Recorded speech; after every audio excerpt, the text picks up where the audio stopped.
Okay. Assalamu alaikum. Bismillah ar-Rahman ar-Rahim.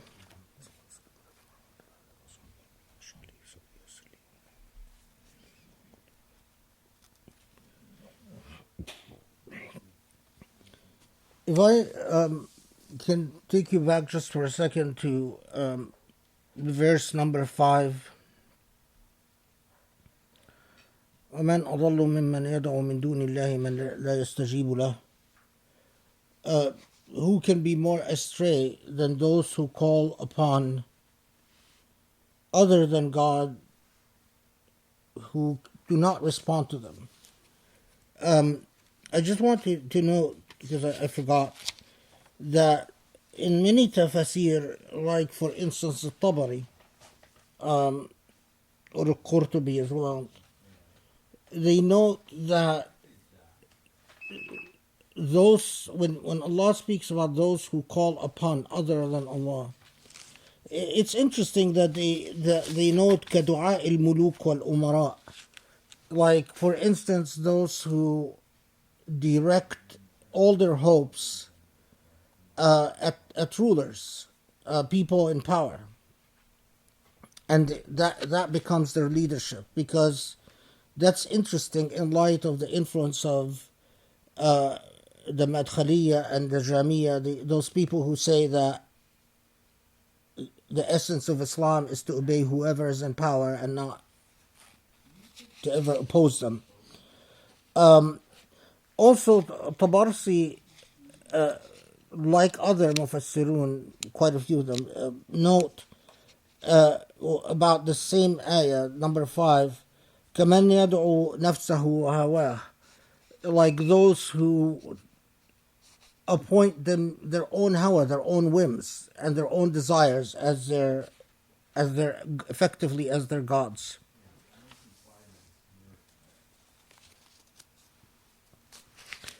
Okay.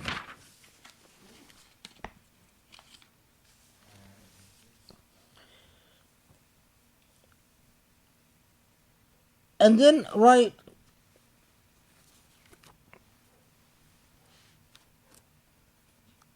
وَإِذْ لَمْ يَهْتَدُوا بِهِ فَسَيَقُولُونَ هَذَا إِفْكٌ قَدِيمٌ. This is verse 11. That among the responses that people had to the Prophet Muhammad ﷺ, among the responses that people have in general, is to say, oh, we've heard all of this before. هَذَا إِفْكٌ قَدِيمٌ. This is an old lie, an old story. We've heard all of this before. So the interesting thing is, while people defer to the way they were raised, the way they brought up, but simply because the truth has been told for ages, simply because you are raised with you might have been raised with the refrain of iman and faith. Just because you've heard it all before, it doesn't mean that it's not the truth. That doesn't affect it. So, and it's interesting that in many surahs, from many surahs we know that among the things that among the responses that the Prophet ﷺ would get is, this is all old news. We've heard all of this before. And in that context, they're referring to, of course, like they've heard they've heard narratives about earlier prophets like Ibrahim and Musa and so on. But the Qurayshis had rejected these narratives, and so Muhammad was coming, reminding them of something that has been in circulation before. Okay, ومن قبله كتاب موسى إماما ورحمة وهذا كتاب مصدق لسانا عربيا لينذر الذين ظلموا وبشرى للمحسنين إن الذين قالوا ربنا الله ثم استقاموا فلا خوف عليهم ولا هم يحزنون. So then we get to 12 and 13, where the surah takes us back and says, in fact, there is nothing new. This is the message that Moses came with, and of course from elsewhere in the Quran we know repeatedly that this is the same message that other prophets came with. But that this is the core message that Allah has communicated to human beings time and time again. It doesn't change. And this is Lisanan Arabiya. This is in Arabic.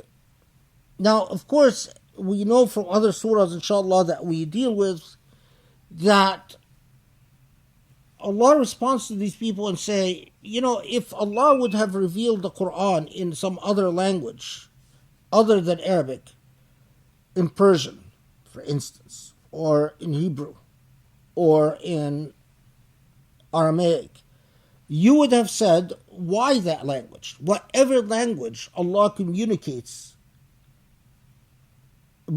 uses to communicate with human beings, the easiest cop-out is to say, well, why that language? Well, every time that Allah has communicated with human beings in a language, the people that belong to a different linguistic group griped and complained about that.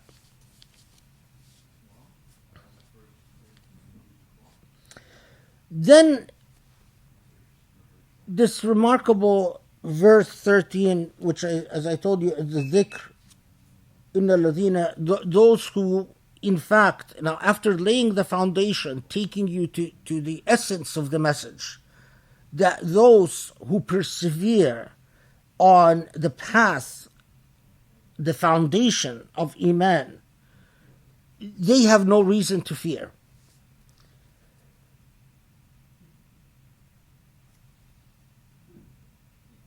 Then, a most remarkable transition to talking about parents and family.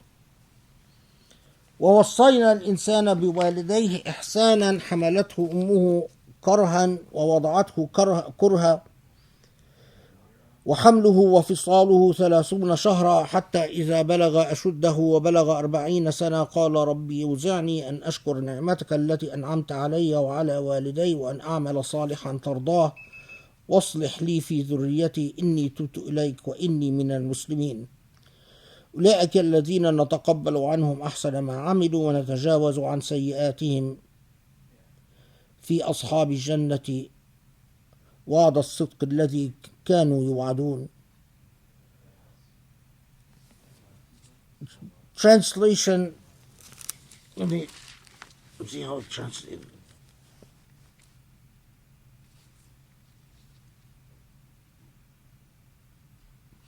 And we have enjoined human beings to be virtuous unto their parents. Their mother carried them in travail and bore him in travail, and his gestation and weaning in 30 months, such that when they reach maturity and reach 40 years, they say, may Lord inspire me to give thanks for thy blessing, which thou hast blessed me and hast blessed my parents, and that I may work righteousness such that it pleases you, my Lord, and make righteous for me my progeny. Truly I turn in repentance unto thee, and truly I am among those who submit. They are those from whom we accept the best of what they have done, and over whose evil deeds we pass. They will be among the inhabitants of the garden, the true promise that they were promised. Okay, so a couple of elements here. One, it's talking about your obligation towards your parents. وَوَصَّيْنَا الْإِنسَانَ بِوَالِدَيْهِ إِحْسَانًا. Ihsan is goodness and beauty. The obligation that you owe your parents is an obligation of beauty, is an obligation to treat them beautifully. From a mention of the parents to a focus on the role of the mother, who bears the child, who weans the child, and then it talks about those who reach 40 years of age and are fully cognizant of what they owe God, and they pass on the legacy of righteousness to their progeny. They pray to God, make our progeny blessed. Okay, so note here, one is that it is reminding you of your obligation towards your parents. Two, it is talking about a dynamic anchored in the family. A child who's raised well by parents, and that child then wants to pass the legacy wants to pass that beautiful legacy onto their progeny. And then why the mention of 40 years of age? First, I'll deal with the 40 years of age because it's perhaps the easiest of them. There are traditions that say that all the prophets, except Jesus, with the exception of Jesus, all the prophets would receive their prophecy in their middle age. That they would not start becoming prophets they would not receive revelation until they've matured and reached that age. Many scholars note that, this verse is not talking, the Prophet ﷺ himself received revelation when he was around 40 years old. But many scholars note that it is not just talking about what happens with prophets, but it is alerting you, human beings, that reaching the middle age is a critical point, if you will, a signpost in your life. If you reach your middle age and you're still confused and lost, then that's a sign of something really wrong. It doesn't mean that you can postpone your piety till middle age, but it's as if Allah is telling you, you can go back and forth, but be cognizant of the point in which you reach the middle age. The best of you are those, by the time they have reached their middle age,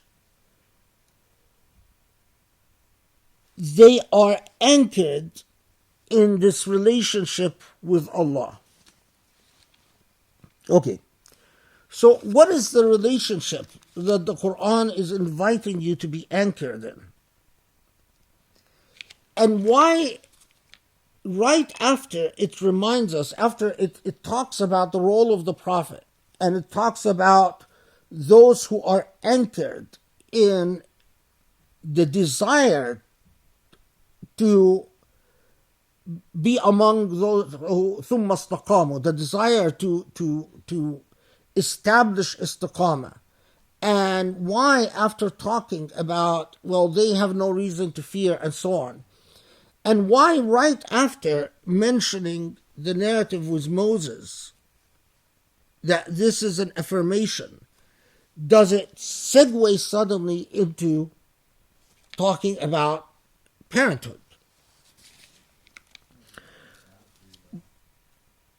There is a narrative that this ayah was talking about, or was revealed on the occasion of Abu Bakr and his parents. But this narrative is not strong. You can't rely on that narrative, and you can't rely on that as an occasion for revelation. And as most scholars note, that it is of general application, and it's not one that is actually addressing the relationship of Abu Bakr with his parents. For many different reasons, but among them, the narrative itself is not reliable.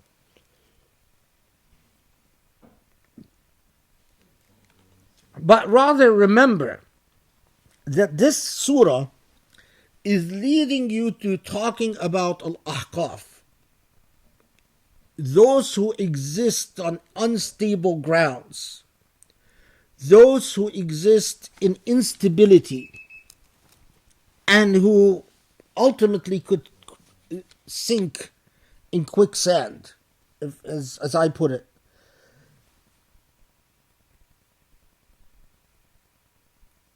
The surah is alerting us as a people to that critical dynamic that if you want to build a foundation for istiqamah, for repose, for tranquility, well, the family in this dynamic described by the surah is critical. Don't think, for those, for instance, who say, well, what about the institution of marriage? This is the response. The institution of marriage is critical to the dynamic of a foundation of a society that doesn't exist on quicksand. In a society in which the family is weak,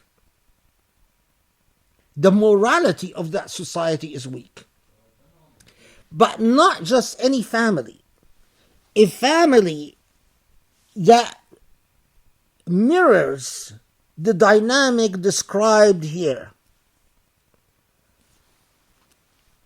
Parents who raise their children in piety and in love. Note the mercy and compassion and love that flows through this ayah, to the point that when the child grows up, the child is full of gratitude to Allah. Put it differently,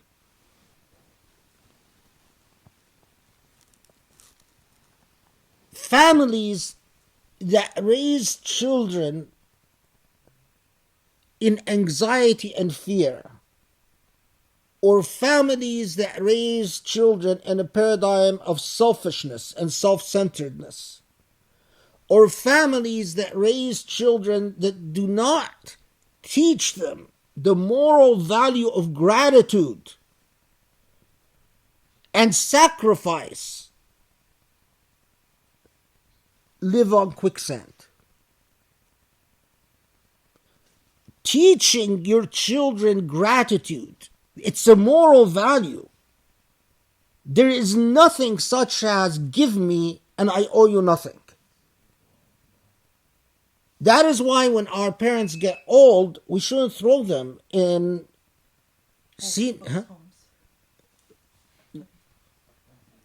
Old folks' homes. Old folks' homes. Oh yeah. So we shouldn't throw them in old folks' homes. We owe them care. They took care of us as children. Now we take care of them as seniors. A relationship of gratitude. Now, that relationship of gratitude will teach you gratitude to Allah. A selfish human being is selfish in everything. A selfish human being is selfish with their parents, is selfish with their children, is selfish with their spouses, is selfish with God.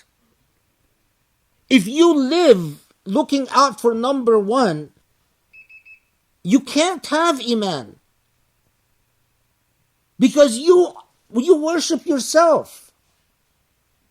So it's an amazing, wonderful Surah Al-Ahqaf.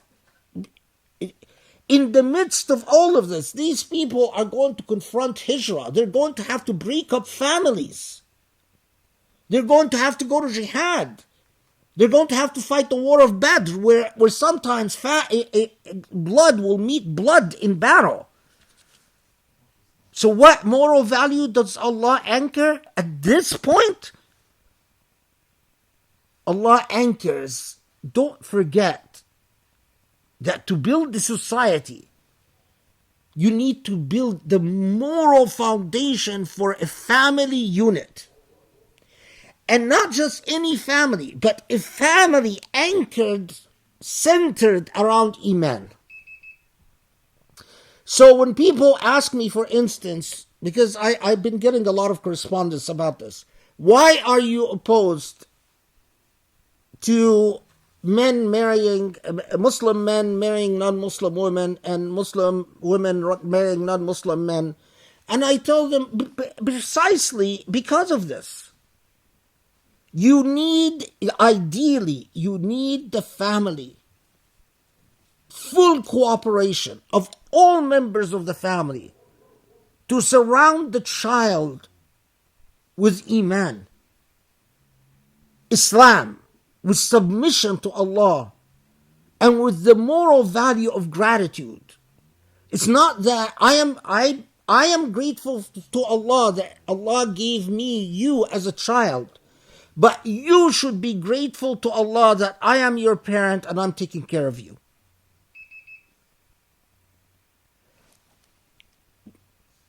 When you choose partners, for those of you who are not married, if you're married, khalas, it's too late. Unless, you want to do something radical, but that's another conversation. But for those of you who are not married, think of this. Is your partner going to help you in raising someone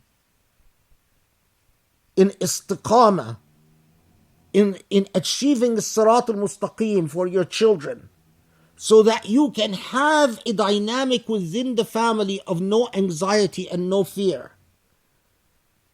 Do you aid one another in your relationship with Allah, so that you as a family unit can teach your children what it means to trust Allah, what it means to believe Allah and trust Allah? Or are you choosing a partner that's not going to be cooperative, who doesn't add anything, who doesn't contribute, or who even takes away? When I see kids these days and, on these dating apps, and they list, degrees. Oh, I want a doctor. I want an engineer. I want a level of income. I want someone who's this tall. I want someone who has this waist, who has these physical proportions. What are you doing? I feel like shooting myself. Astaghfirullah, it would be suicide. But if suicide wasn't haram, I would do it. Khalas. What are you doing? Is this what the Quran teaches us about how you raise, what you raise, how tall someone is, what degrees they have, what income they have? It is all about a partnership for Allah, for the sake of Allah, in the way of Allah. Otherwise, you're among the Ahqaf. You're on the Ahqaf. There is, they say that in Egypt, the divorce rate is higher than the United States. The divorce rate in Egypt is higher than the United States, because people have lost their relationship with the Quran. Because in Egypt, that's why I didn't marry an Egyptian, by the way. Don't marry Egyptians. You go, the first thing they tell you, how much dowry you're going to pay, what furniture are you going to bring, who's going to bring the fridge, who's going to bring the stove, who's going to bring the, I don't know what, the curtains, the furniture, what is this? What type of relationship can you build on that? It starts with material, it will end with material. And no wonder then the court systems, the family law court systems, are so packed in Egypt. Everyone is suing everyone else. An absolute nightmare. To the point that lawyers in Egypt told me that the worst field of practice now is family law. Because the delays are ridiculous, the lawsuits are so numerous. Okay, now immediately Allah subhanahu wa ta'ala contrasts that with an image, with a picture that is scary. What is the scary picture? Verse 17. As for one who says to his parents, Uffin lakum, fie upon you both. Do you promise me that I shall be brought forth when generations have passed away before, while they call upon God for succor? Woe unto you, believe surely God's promise is true, whereat he says, this is not but fables of those of old. Now, of course, the translation takes away a lot from the spirit of these remarkable ayahs. Because what these ayahs say is, it draws a picture for you. A child arguing with their parents about exactly this, the belief. And this child says, Uffin lakum. Uffin lakum is not fie upon you, or fie to you, or whatever. It is like, the hell with you. What the hell are you talking about? That's Uffin lakum. What the heck are you talking about? Leave me alone. That's Uffin lakum. I don't want to hear it. That's Uffin lakum. Okay, I've heard it all before. Enough. That's Uffin lakum. And they are so desperate. وهما يستغيثان الله ويلك آمن.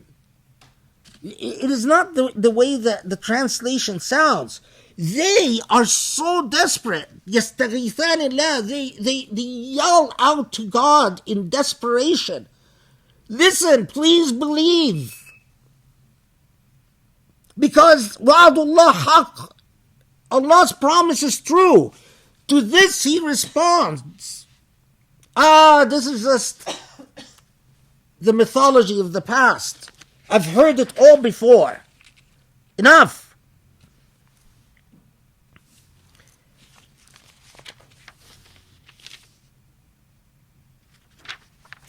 So the image is alarming. Very much different than la khawfun alayhim wa la hum yahzanun, the image of tranquility and so on. Here, there is tension in the family and scary tension. The parents are in desperation, calling upon God, please help. The child is telling them, get lost, leave me alone. I've heard it all before. These are just mythologies and old stories. The contrast is stark. And the Quran is gently telling you, Allah is gently telling you, no, it is your choice. What type of family do you want to aspire for? What type of family you will pray to Allah for? Because what type of family you have is also what you pray for. Or if you don't pray for anything, you'll get the second family. If what you pray is for jobs and careers and exams and so on, but you don't pray for, children that are grateful and that are kind and that are beautiful, then, And second, know that if Allah gives you the first type of family, that's such a blessing. It's a gift from Allah. A gift that you should be fully grateful for. If Allah gives you the second type of family, whether because you deserved it or you didn't deserve it, because, it either could be a curse or a true test. But it is a remarkably difficult situation. But you must aspire, it's clear what you must aspire for. And what type of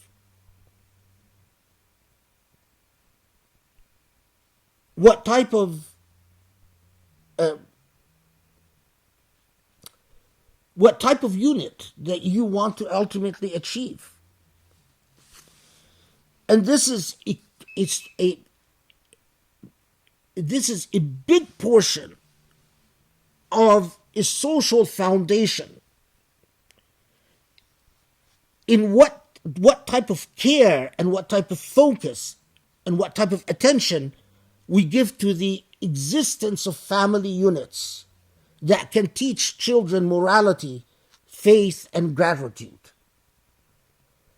Doing so requires work. If we create societies in which parents are working from 7 in the morning till 8 at night, and they have daycare and childcare and so on, obviously this is not our goal. Because in a lot of societies now, in Muslim countries, that's exactly what they've done. They've replicated the West. They copied the West completely. The parents are so busy making money that they're absent.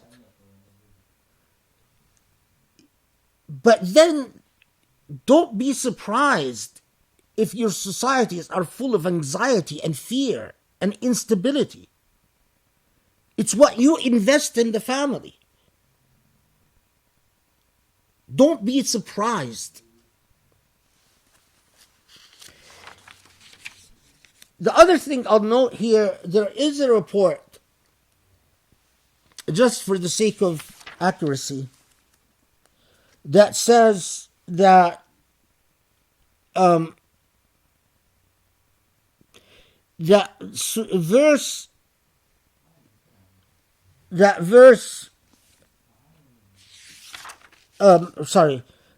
17 was revealed to address Abdulrahman. Abdulrahman is Abu Bakr's son.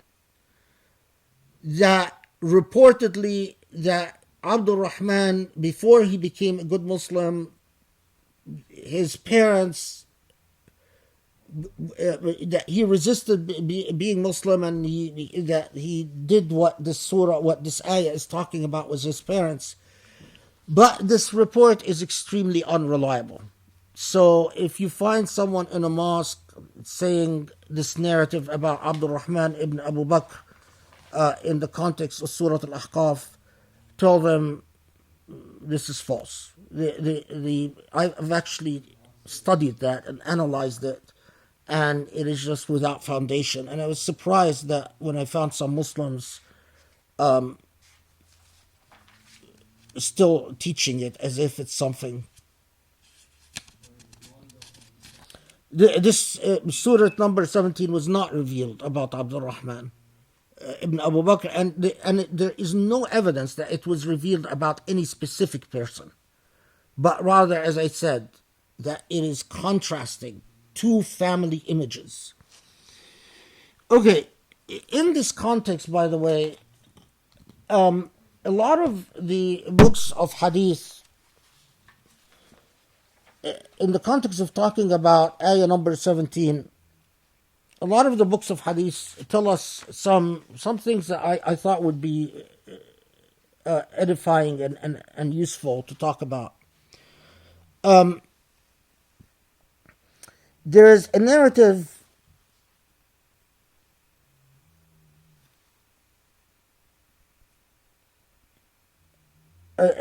mentioned often in this context And you'd be surprised,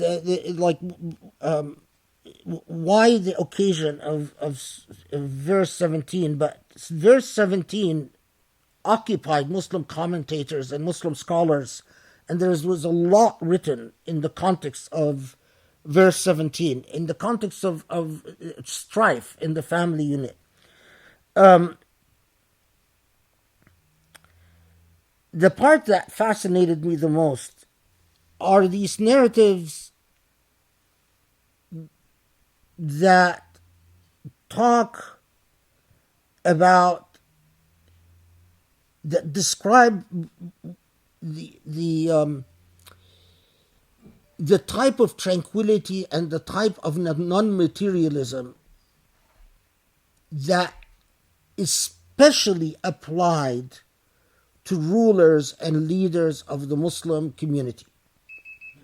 So, for instance, one of the reports that you often encounter is Umar ibn al-Khattab says, one day I went to visit, to see the Prophet ﷺ, and I entered, and he was lying down on the floor and had a khusfa. Khusfa is like a very hard pillow made of cheap straw that's rough under his head.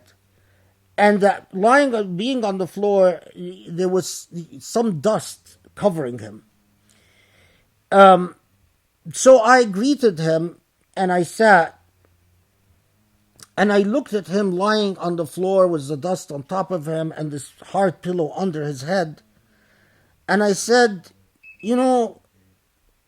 Prophet of God, the rulers of Persia and the rulers of Byzantia and the Arabs of the Ghassasina and the Arabs in Iraq, the rulers of the tribes of Iraq, they sleep on mattresses and pillows made of silk and cotton. And you won't even allow yourself a luxury beyond that. And the Prophet ﷺ said,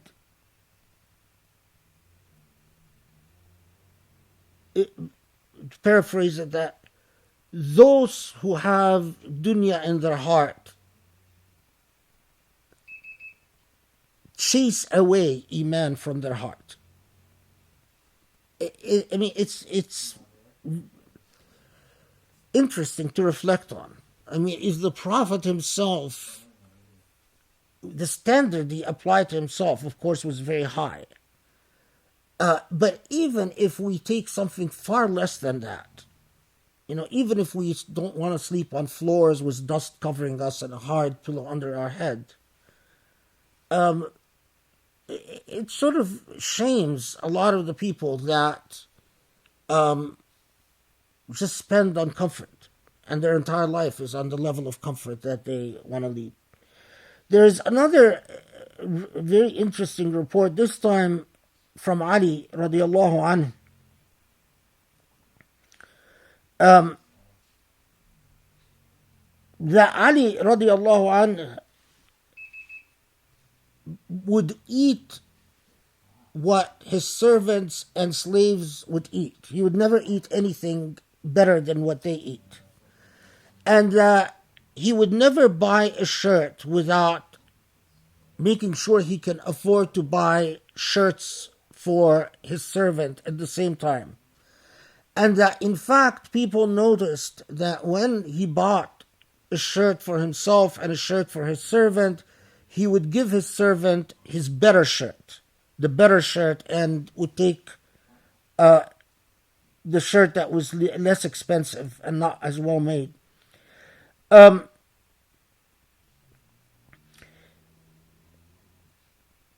So anyway, and the narrative goes on about describing a lot of other things about Ali, how he had a meticulous standard about the way he treated his family. in not in always putting members, including servants or slash slaves, and that's a big topic. But anyway, we're not going to deal with it now. And anyway, and there's also a report that he bought and freed 1,000 slaves in his lifetime for the pro-slavery idiots these days, as a sign of his piety. Anyway, so eventually he's asked. Oh, I lost the page. Hold on one second.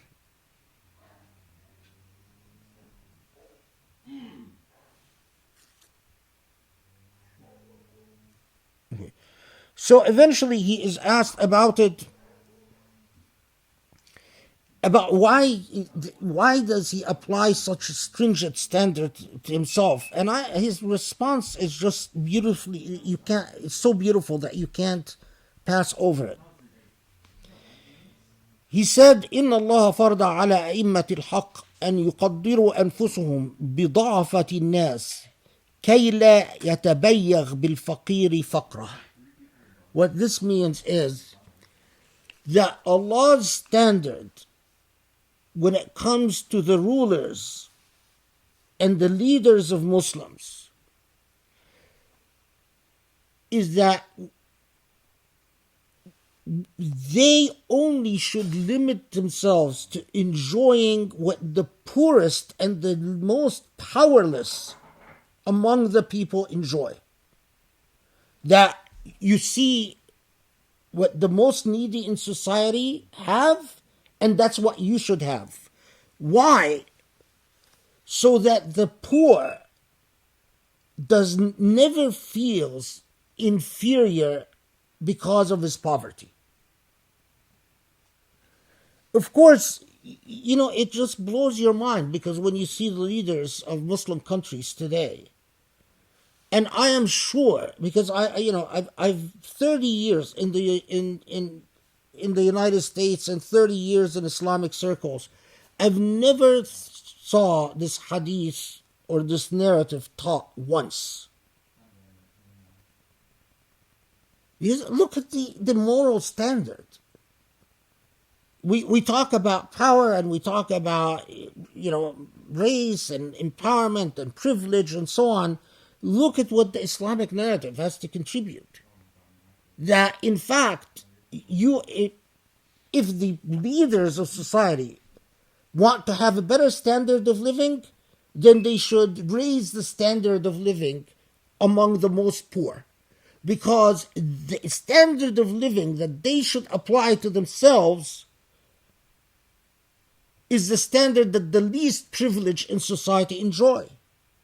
And that was Ali's logic and that was also how they explained the stringent standard that the Prophet ﷺ applied to himself.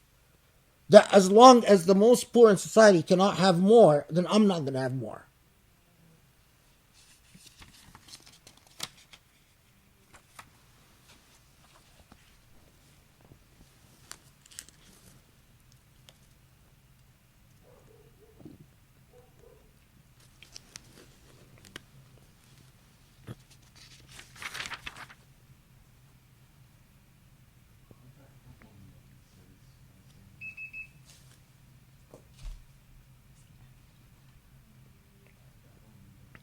Okay, so then from 17 to 20,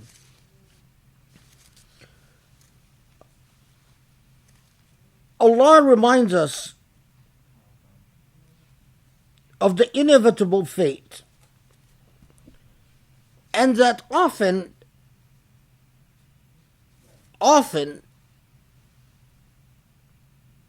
you have to make a choice as to whether you prefer your goods paid forward on this earth or delayed till the hereafter. So for instance, in ayah number 20, and the day when those who disbelieve are exposed to the fire, the response to them, you squandered your good things in your life in the world and thought enjoyment therein. So today you are recompensed with the punishment of disgrace for having waxed arrogant. Istakbartum is not waxed arrogant, for having been arrogant. For having waxed arrogant upon the earth without right, and for having been iniquitous. So the reminder here, يوم يعرض الذين كفروا على النار, that the day that those who, and I like for kafr to be iniquitous, because kufr is not just disbelief in God, but you could be a kafir who is officially a mu'min, someone who says that I have iman, as far as the hereafter is concerned, not as far as the law of identity is concerned on this earth, but that's another topic. So the day that those who in the hereafter confront punishment, and they're told, well, you've enjoyed, you had your enjoyment on earth, and now you have nothing. In the hereafter, you've been paid forward. عذاب الهون بما كنتم تستكبرون في الأرض بغير الحق وبما كنتم تفسقون. That we go back to that theme of egoism as the essence of sin that prevents you from being those anchored in Iman. I'm not going to say more about egoism here, because there are other surahs that focus in distinct ways about the ego that we'll, inshallah, we'll talk about in due time. Now, here at this point, the Quran takes us to the penultimate story of those who exist on quicksand, those who exist on unstable sand dunes, the Ahqaf.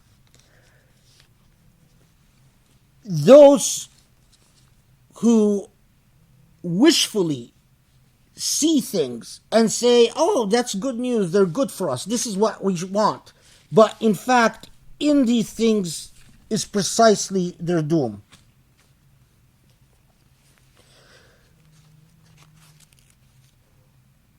And this takes us to all the way to ayah number 25. I want to make sure I didn't forget anything.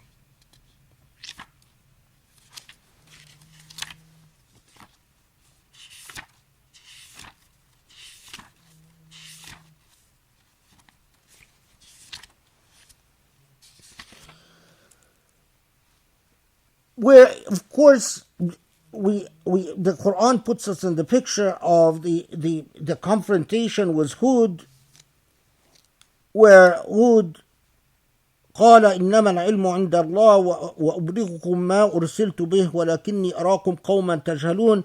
Hud tells them that you are people who are fundamentally ignorant, but they're not going to accept his message, and they're going to rely on their own faculties and their own assessment.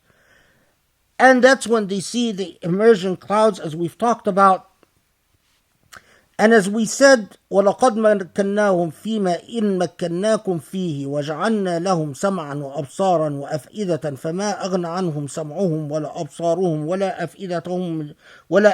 وَلَا أَفْئِدَتُهُمْ من شيء إذ كانوا يجحدون بآيات الله وحاق بهم ما كانوا به يستهزئون. That we've given them rational faculties that ultimately they relied on. And as I said, as so many commentators pointed out, that those people were not stupid. They were endowed with full faculties, the full power of reason. But yet they're ignorant, because relying on the power of reason, your rational faculties, the rational faculties represented by the sam' and absar, by the hearing, your sight, and your by the heart, meaning your ability to think and analyze. But ultimately, these turned out to avail you nothing, to take you from the unstable grounds of Al-Ahqaf, as those people, the Ahqaf that these people lived in, to the grounds that are stable, the grounds of La khawfun alayhim wa la hum yahzanun, the grounds of no fear and no anxiety.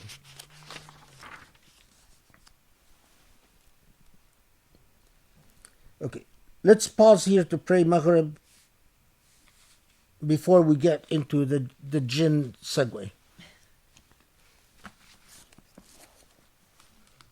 Did you hear the adhan?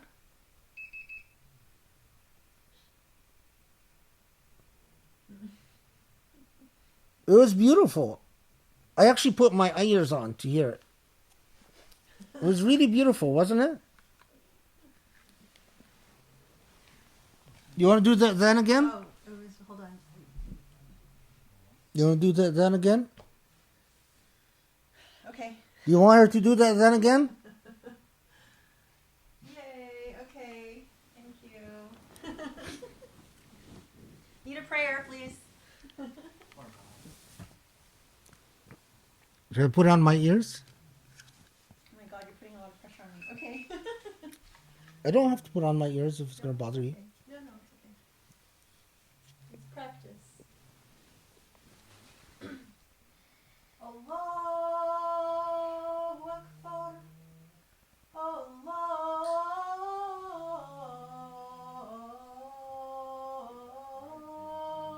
Akbar. Allahu Akbar. Allahu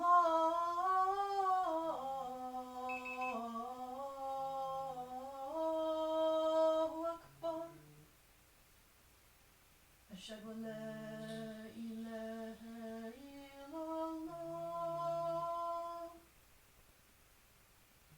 Ashhadu an la ilaha illallah. أشهد أن محمد رسول الله. أشهد أن محمد رسول الله. حي على الصلاة. حي على الصلاة.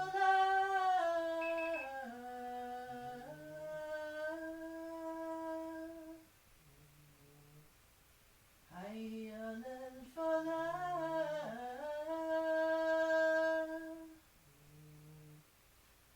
حي على الفلاح.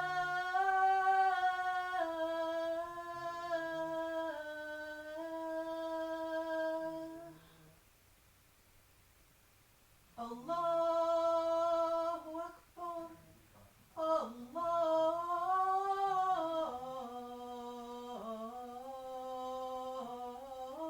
الله أكبر.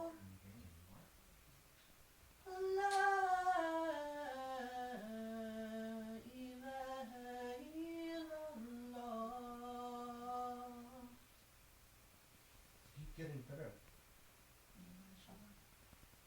بسم الله الرحمن الرحيم.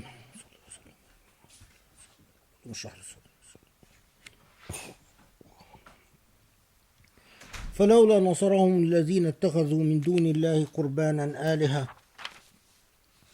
بل ضلوا عنهم وذلك إفكهم وما كانوا يفترون. This is ayah 28.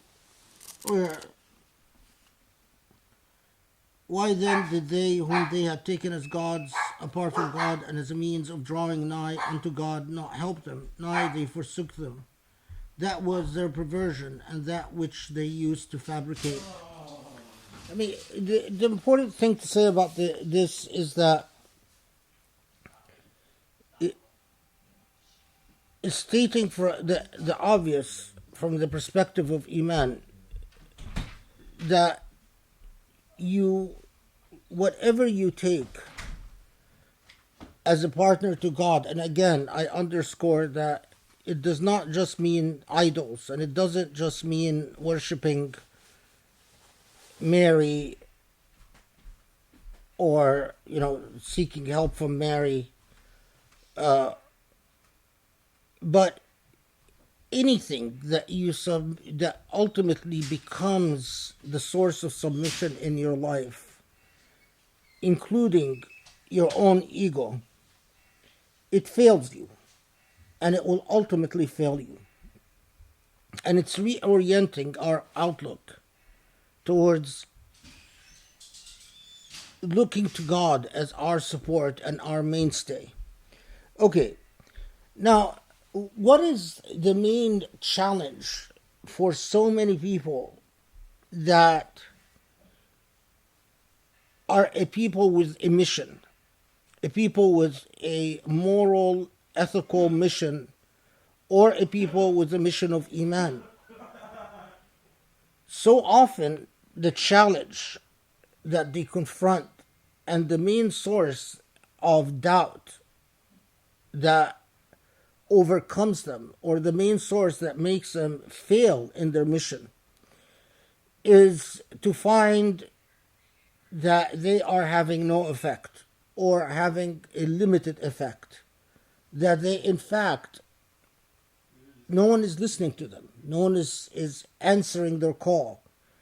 And of course, regardless of who you are, you will be overcome by doubt and by frustration, and ultimately this could erode you as a human being, if not erode your Iman itself. And subhanAllah, here is where this revelation, where Allah is speaking to Muhammad ﷺ and telling him that jinn listen to the Quran, and that after listening to the Quran, they then carried the message forward.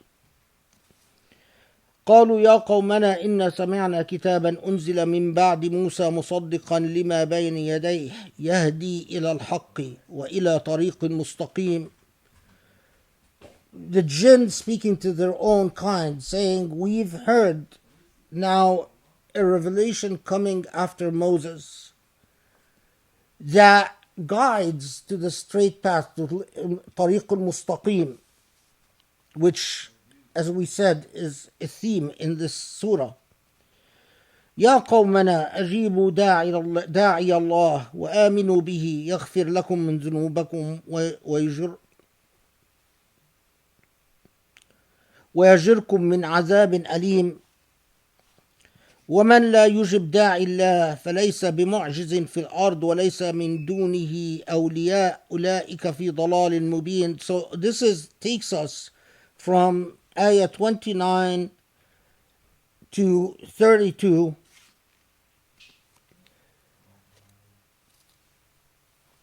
What is the significance of talking about jinn hearing the Quran and responding to the Quran here at this point? Well, a little background is necessary. At the time the Surah Al-Ahqaf is revealed, the Prophet ﷺ, remember that Khadija, who was his main supporter, or one of the anchors in his life, that family unit that the Quran talks about in the same surah, has died. And his uncle, who provided him with a lot of support, has also died. And Muslims are confronting intense persecution in Mecca. And at that time, the Prophet ﷺ travels to Ta'if in order to ask Ta'if for protection and support. And not only does Ta'if reject him, But they turn violent and they stone him. And they stone him so badly that he bleeds. He's covered in blood. And is injured and is unable to walk back. So he's suffering immensely. And Muslims are persecuted. There are no new converts to Islam.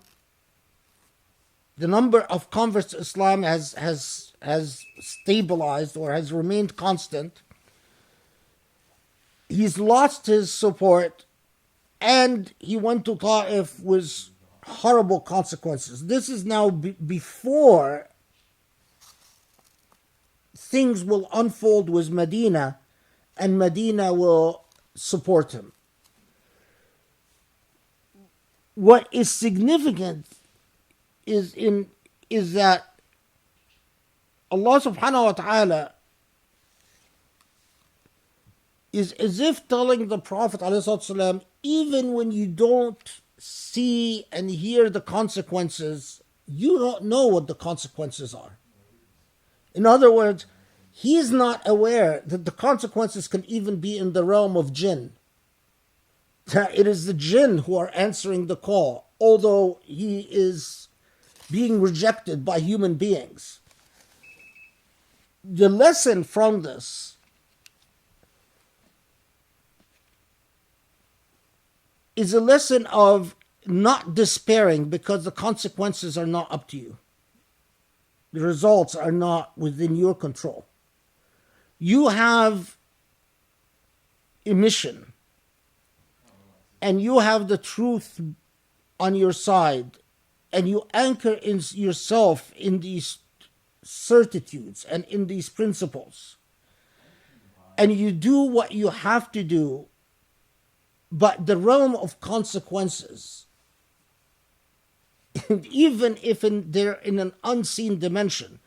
So and especially in the commentaries written by Sufis, they've taken this lesson to heart, that they say, I mean, some of the most beautiful articulations and ponderings upon this is they say, even if you find yourself in the wilderness with no one to hear the call, do the call for prayer, the call to prayer. Do the adhan in the wilderness, even if there's no one around. If you feel that this is the charge, then the consequences are left entirely up to Allah. And note again the difference in paradigms. The people of Hud relied on the empirical consequences that they saw in the clouds that turned out to be their doom, as opposed to relying on the principle itself, regardless of the consequences. A shift in paradigm. I wish that I could carry or take you on a journey with some of the Sufi thoughts on this ayah addressing the jinn. And for instance, that if the Sufi is, because Sufis often confronted that, if the Sufi is traveling and everywhere they go, they're turned away, and people are busy doing their business and trade and making money and doing whatever they're doing, and then the Sufi has cycles of dhikr that are supposed to invite people to Islam, then they do the dhikr in the wilderness. They do it in an abandoned mosque, even if no one else in is in the mosque. And there's some very, very beautiful discourse on this. But it is speaking to the Prophet ﷺ as an exemplar to us.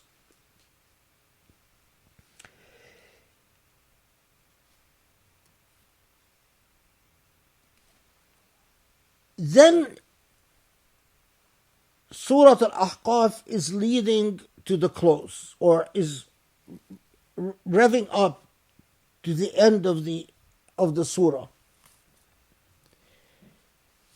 and takes us back to a reminder of that ethical principle of the non-Ahqaf, if you will, existence. ألم يروا أن الله الذي خلق السماوات والأرض ولم يعي بخلقهن بقادر على أن يحيي الموتى بلى إنه على كل شيء قدير ويوم يعرض الذين كفروا على النار أليس هذا بالحق قالوا بلى وربنا قال فذوقوا العذاب بما كنتم تكفرون. So the point that is obvious from the perspective of Iman, the point that is we are repeatedly reminded of, the heavens and the earth are meticulously calibrated for existence, and that the maker of the heavens and the earth and existence, in the same way that life sprouts out of nothing, that is capable of bringing life to an arid, deserted area, so you will be brought to life again. This is nothing for Allah. It is not for you, it is remarkable. For Allah, it is non-issue that bringing all those that Allah created back to life again, and that Allah experienced no exhaustion, no exertion through this creation. Now, of course, this is important because of the contrast with the biblical narrative that Allah needed to rest on the sixth day or whatever, on the seventh day. And the constant reminder that in the hereafter, the truth becomes undeniable. You are again brought to the consequences. الذين كفروا يعرض الذين كفروا على النار أليس هذا بالحق, that you are brought to the consequences of your actions. And the obvious reminder, isn't this the truth that you struggled with so much in your life? Isn't this what you went back and forth? It is now undeniable and clear.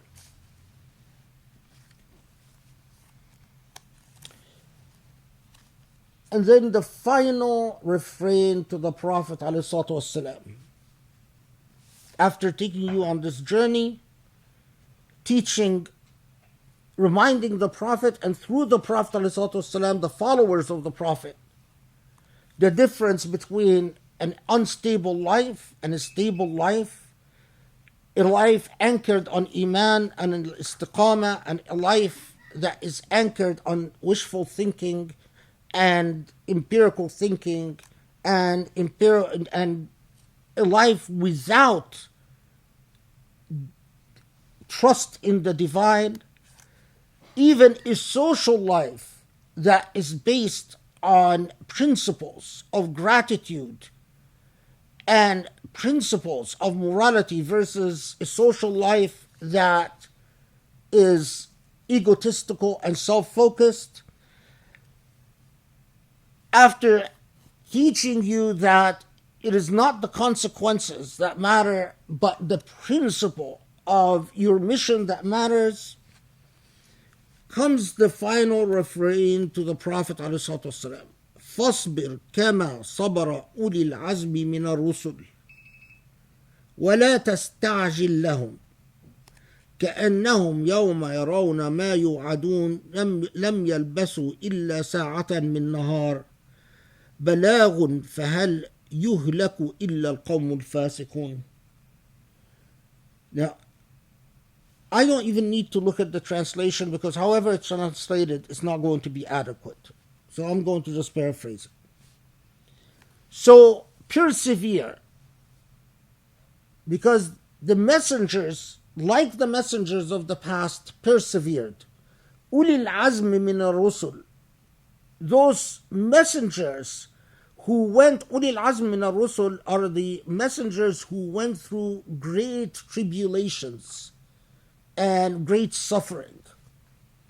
Like, for instance, Ayub, who was ill for a very long time, or like Zunnun, who was swallowed by a whale, and so on and so forth. Or like Jesus, who suffered persecution, and so on. And ultimately, the human nature is that you want to see results. You want to see consequences. So, the very simple restraint, وَلَا تَسْتَعْجِلْ وَلَا تَسْتَعْجِلْ لَهُمْ. I'm just curious how they translated it.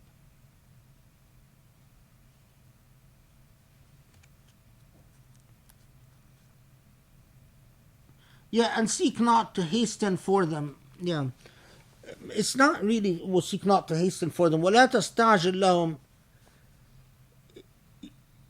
It's like saying,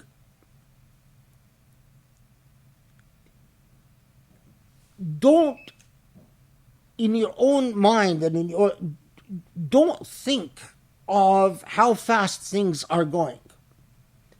Don't worry, don't concern yourself with the pace of whether you are achieving or not achieving. It's as if saying, this is up to Allah. You just do your job. Because ultimately, in your time, in your human time, in your temporal time, you see things as happening slowly or happening fast.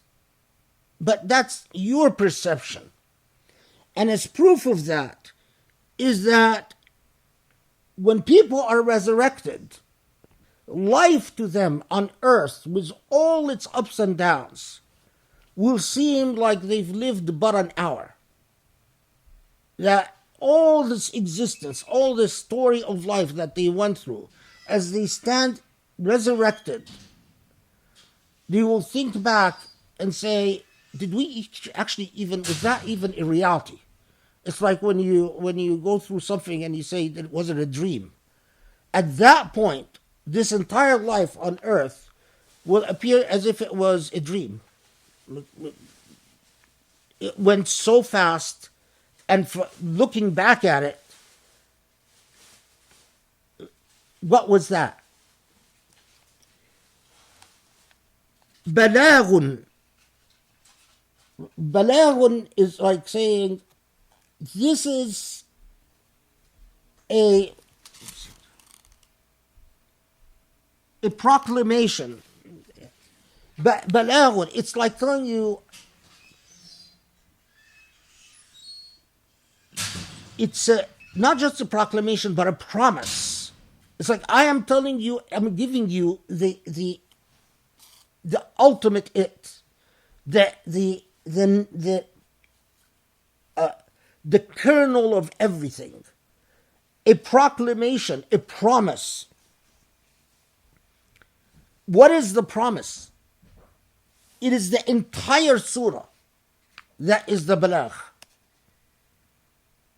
The entire moral lesson of the surah is the balagh. فهل يهلك إلا القوم الفاسقون. Ultimately, those who are yuhlaku is not just destruction, it's not just punishment, but ultimately those who go astray. It is literally exactly like the people of Ahqaf, the people who are standing on unstable grounds. It is a commentary upon entire humanity as it drifts away from Iman, as it exists without the anchor of Iman, thus existing in fear and anxiety, and inequity, and in injustice.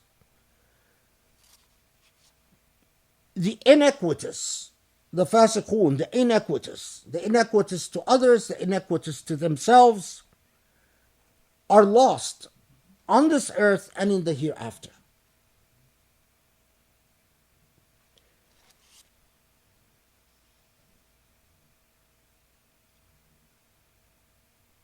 Al-Ahqaf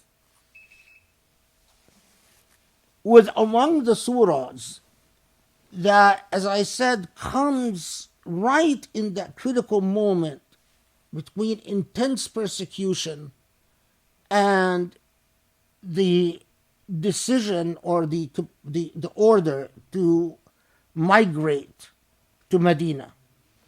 And so it is one of these critical formative surahs that are as if telling Muslims, okay, get ready for the next stage. So for instance, Surah Al-Ankabut, the chapter Al-Ankabut, the spider, which talks about the hijrah itself. Al-Ahqaf, like Surah Al-Jinn, by the way, is getting the grounds ready for the level of sacrifice that will be reflected in a chapter like Al-Ankabut. But for us,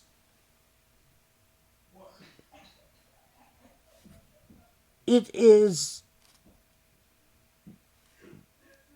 if we don't learn from the dynamic between the revelation of the Quran and the seerah of the Prophet and the followers, then we miss the entire point. Then we don't learn anything. Because you could read Al-Ahqaf as basically, just another surah talking about hellfire and talking about past nations, and then ultimately telling the Prophet, be patient. Then you miss entire everything. Then you've learned nothing. The way that you learn is precisely as I laid out. You connect revelation to history, to the transition in periods, and you extract the lesson like the early Muslims extracted the lesson and called the surah Al-Ahqaf, because they understood that this is the surah among the surahs that communicates that essential lesson. Are you going to create the foundations for a life in which you resist a society plagued by anxieties and fears and ultimately injustice? Or do you seek a society that is anchored in the path of Allah subhanahu wa ta'ala? Society and individual, because it applies equally at both levels. Walhamdulillahi Rabbil Alameen, and that is Surah Al-Ahqaf. Alhamdulillah.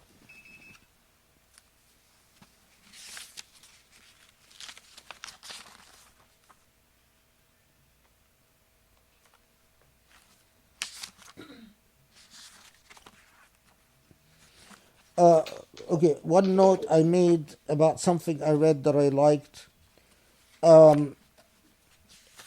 Several, of course, I want to tell you something because of a couple of questions, just emails and stuff like that I get.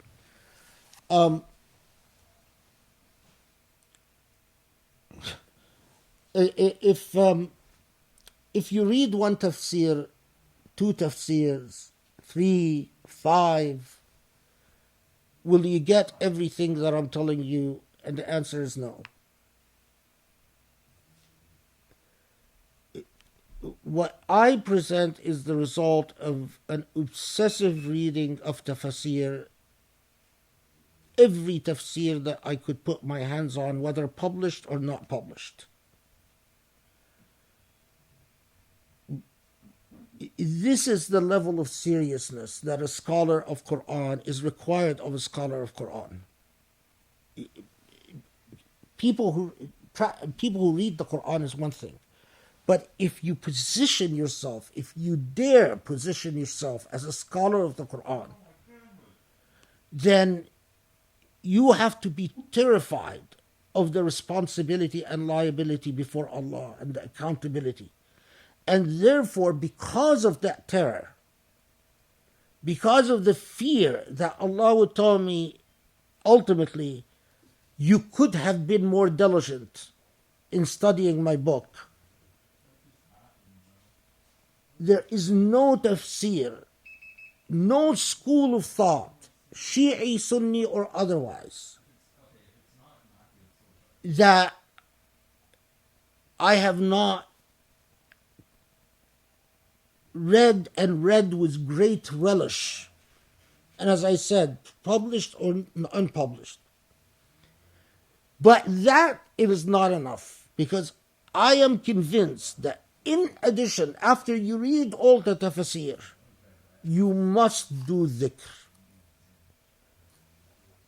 Allah does not, the Quran does not yield its secrets without intense humility and piety before it. Without dhikr, all your knowledge is like the knowledge of these people of Hud. It's just empirical. It's just data.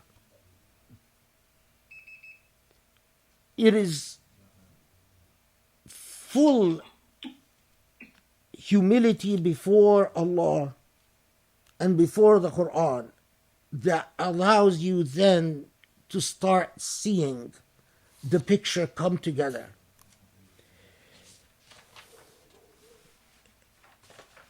Among the things that I've read, that I've noted, is a comment about the people of Hud. Apparently, they were a people taken to celebration, so they would party a lot. So when they saw the clouds, the first thing they did is they partied.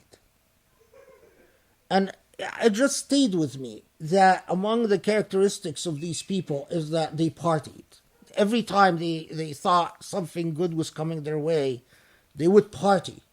And the irony is that they were destroyed after their party. You know, if we translate it to the images of our days and age, you hold a big party and you have all the bottles of beer everywhere, and you know, people, the vomit, the stink of beer and the stink of vomit when people get drunk, and then boom, you're destroyed right after your party. It reminds me of people that just tend to, you know, make a killing in the stock market, for instance, and they go nuts, and of course, that killing in the stock market could be their very doom.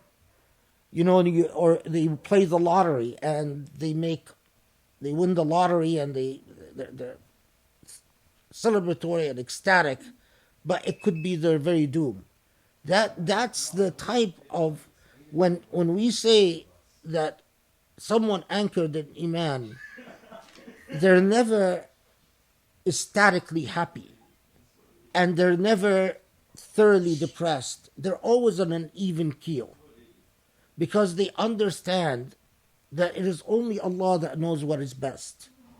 And regardless of what you think you've made on this earth, in material terms, there is no reason for excessive jubilation and there is no reason for despair.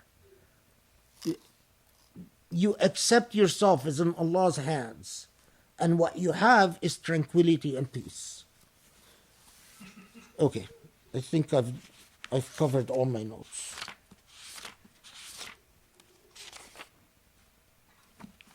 Okay, alhamdulillah.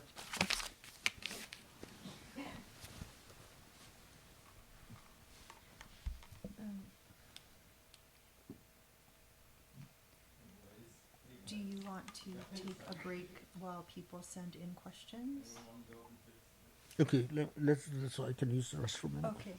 So why don't we take like a 5-minute break, and you guys can send questions either through the chat, either on YouTube or on Google Meet, or you can I guess text me too if you have my number. So and then we'll come back and start the Q&A, inshallah.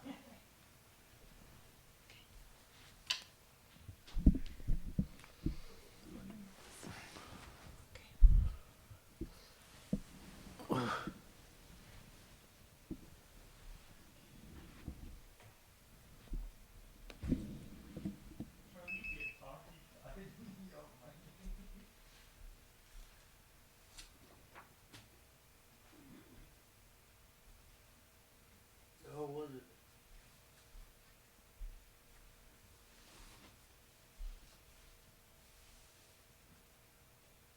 Can you guys hear me? Am I still watery?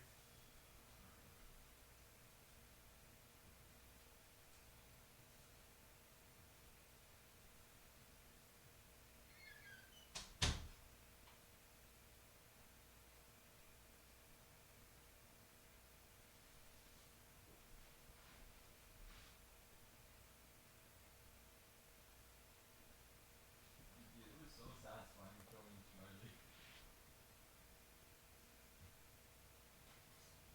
Okay, so do I open up this document that we just started? Yeah, it's the same one as before. I just shared it so you can find it.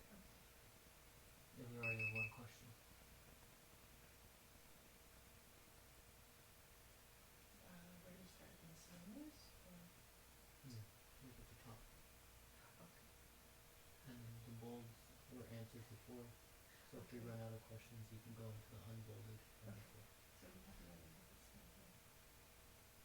Okay, so you're pulling from the YouTube, right? Mm-hmm. Yeah, but I'm competing here. So you can put the ones on there in the document too, so it's all in one place. Okay, Your that would be servers are great. so much better than this. And then where if you sent one to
You ready?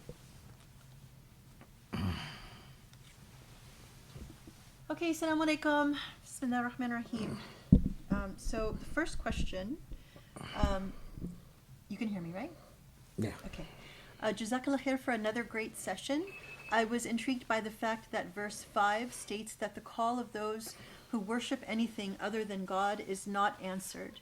I imagine that an atheist would probably argue the opposite. For example, that all our material actions have consequences that we can see, and so they are quote unquote answered, while God in the atheist view is often accused of being silent. In this sense, this verse seems to me to flip the materialist viewpoint on its head by saying the exact opposite of what an atheist would say. Is this another instance reiterating that the difference between the 2 points of view is that as believers we shouldn't expect the quote-unquote answers from God to be necessarily tangible and material? Yeah, the critical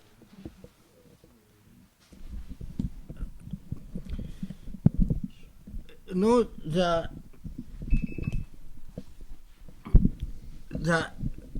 verse number 5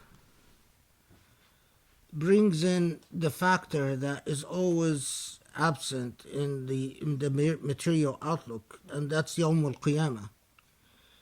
إلى يوم القيامة وهم عن دعائهم غافلون. That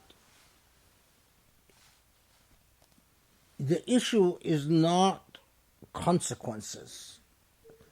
The issue is a power. Is there a power in this universe beyond the powers that are yielded by physical laws? In a nutshell, the laws of causation, the cause of effect. Is there a steward? Is there a force that plays an active role from the non-believer? And that's why the critical issue is Iman itself. If it's a non-starter if you say there is no force beyond the physical laws, and the physical laws is all there is, well, then the next thing, then the only thing that I have to tell you is, well, you're going to find out in the final day. Whether the consequences are borne out on this life or not, the ultimate thing is that in resurrection, we'll meet again. And that's why, the famous ayah,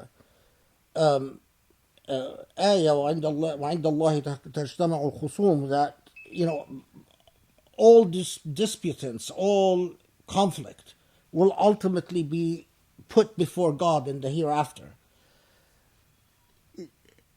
But if you start from the premise of I have Iman, then being oblivious to the role of the divine is an inconsistency in your Iman that could rise to the level of hypocrisy. And so are we talking to believers or non-believers? That's a critical issue. The other thing is that, of course, for those who say, well, it is material things. There is another surah that inshallah will inshallah will cover, inshallah.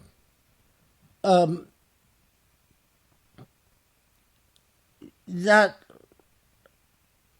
talks about whether those who lack Iman and put their trust in physical things ultimately like themselves. And as we'll see inshallah when we get there, that in fact they don't. In fact, as much as they give themselves in terms of material rewards,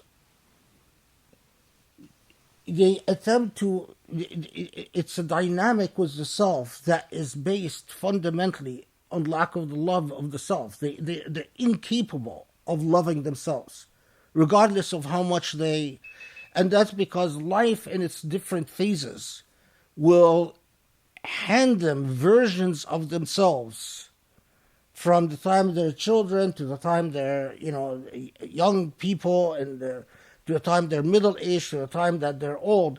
And these different versions of themselves are inevitably inconsistent with the self-perception that they try to nurse and develop for themselves. But inshallah, we'll get there. Inshallah. That this chase, when you're consistently chasing after the desire to be satisfied, but you're unable to achieve it because you are material, and when you inject material upon material, the net result is zero.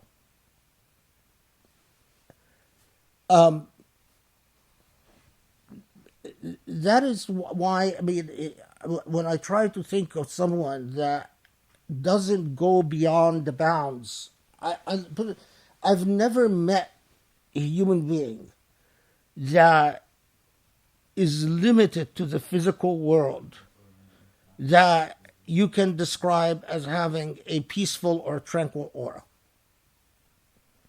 It just hasn't happened. And it's not just my testimony, but the testimony of all spiritual leaders and all aura readers throughout history. You add material to material, you get zero. There's no addition. There's no value added. Okay.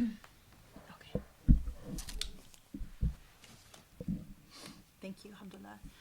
Okay, thank you for an enlightening session. It is truly remarkable when reading the Quran within the dynamic of the Surah. What is your advice when one faces non-aligning narratives in the tradition? How much consideration should one give the fact that most major works were compiled many decades after the events themselves?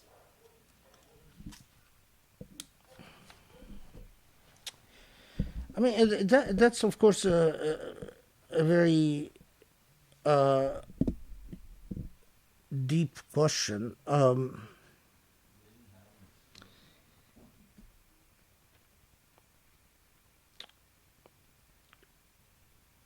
The only thing I can really say in this context is that this really underscores the importance of scholarship, and scholarship that thinks out of the box. So much. One, we have a real scholarly deficit. Because it's very, very, the efforts at even studying the Quran was any level of scholarly rigor, the type of rigor that we bring to other fields of knowledge. It's just not there. It's just not there. So that's one. And the importance of a scholar that expends their entire life studying a field can't be underestimated, because this is not a part-time engagement. This is not something you do on the side. This is not something that, as you lead a successful career and I don't know what, that you just engage in. This is something that takes over your life completely. And that before you know it, you've reached the end of your life and there's so much more to learn. And the way it's supposed to work is that you have students that you hand over your knowledge to, and then they continue the journey. And that's how we get to be able to make advancements and understandings, like aligning the Quran to the Seerah. That's one. The other thing is that the style the methodology of conveying information undergoes so many different transformations in history. So, if you look at the very earliest ways of the way that people conveyed what they knew about the Quran, it was sufficient for them to know the names of surahs. And that was sufficient to communicate. That was a signifier in their day and age to communicate everything that they knew. Then we come to an age where what is most important is that you document as much of the reports of companions and successors and Ahlul Bayt as possible about the Quran. And again, the person who's doing this is doing this in an epistemological framework. They are relying on interpretive communities of knowledge that understand the function of these narrations. That these narrations are not there to be taken at face value, but these narrations are to communicate a certain discourse about these ayat. Then we come to a different phase where you have schools of thought and different madhahib and different orientations, and each madhab is trying to show the merits of their own methodology to reading and interpreting the Quran. And so, as they're commenting on the Quran, they are registering points about their own mazhab and the mazhabs of others, making arguments and noting counter-arguments. And again, if you are not familiar with the epistemological frameworks of the time and period, what were the debates? Why were people making this point? Why does Al-Razi keep responding to the Mu'tazila every other comment in his tafsir, for instance? The Razi constantly responds to the Mu'tazila. Why? Why doesn't Maturidi consistently seem to be supporting various arguments that the Mu'tazila made about the Quran in his tafsir? Why doesn't Mawardi avoid all of this and simply notes different schools of thought about each ayah, but doesn't engage in, doesn't talk about the Mu'tazila, doesn't talk about any other madhab, and just not. All of this is scholarship. All of this is studying epistemological frameworks and the way that history interacted with systems of knowledge, and so on. But then it is not enough to just understand all of that. We must make contributions. We must make, ultimately, may I be wrong about a lot of things, about the way that I read the Quran in its historical context. Of course. I mean, being wrong is part of the pursuit of knowledge. And only a tyrant and a fool would assume that they're correct about anything. But a true scholar would hope that they're making contributions so that they will be corrected. And in being corrected, you are also being honored. Because if you're making an argument and no one engages this argument, I don't know. I keep going back to the only thing that worked in Islamic history, and that is the sensitivity of wealth to the importance of the intellectual project. If wealth is not sensitized to the importance of intellects and the role that intellects play, then you get a failed ummah. You get a failed nation. Exactly what we have today. It is as simple as that. If a rich person thinks that they can earn their place in Jannah by building a mosque, being a member of the board of directors, and playing politics in the board of directors, and giving Sunday classes where they spew off stuff that they know nothing about, and they think that this is their path to Jannah, we're failed, we're doomed. If a rich person knows their place and says, my role is to fund through a waqf those who dedicate their entire life to the pursuit of knowledge, and I give money to that, and I humbly step back, and my reward is with Allah, then we're in the game.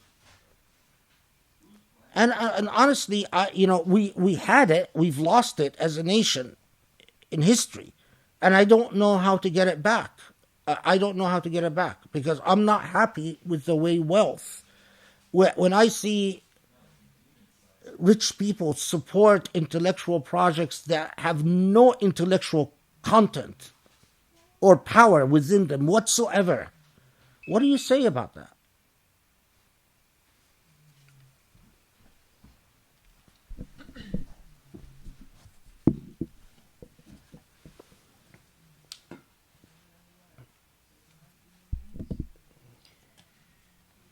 Okay, thank you to the Sheikh for this beautiful revision of the surah.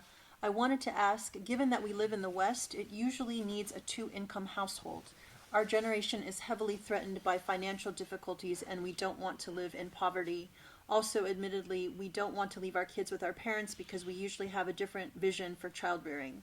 What would the Sheikh suggest as an alternative to daycare and both parents working? And then I'm going to add a second question that's related. Does Islam have a metaphysics of marriage and family units? Can the foundations of a devout ummah be built on a non-traditional family unit, including single parents, homosexual couples, etc.? The second question is much harder and would take us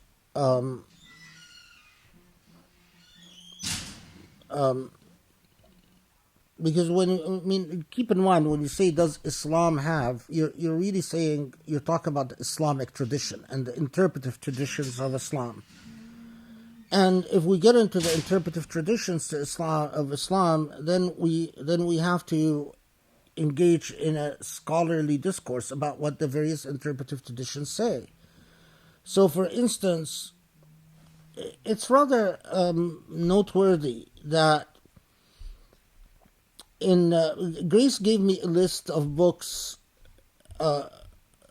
published in the Islamic studies field, and she asked me to note the books that I would recommend. And in these books, there are about a good body of scholarship, and I didn't notice it till I looked at the list and I thought back about all the material that I've read. A good body of scholarship about homosexuality in Islamic discourses, written by Western scholars. There's practically nothing in Arabic. Very little about, although the Islamic tradition, and that, a lot of people don't know that the interpretive traditions of Islam wrote a great deal about homosexuality and wrote a great deal about a gender that is neither female nor male. Which is, if you look at just law, then you're going to get a very skewed picture. But if you look at theology, and you look at philosophy, and you look at literature, and it is interesting that it is so many Western scholars that ended up going back and reading a lot of these material and writing books about them. It is also noteworthy that a lot of the Muslims that talk about homosexuality in the Islamic tradition don't even bother reading what Western scholars wrote about this, because there is a considerable body of scholarship that you can read before one.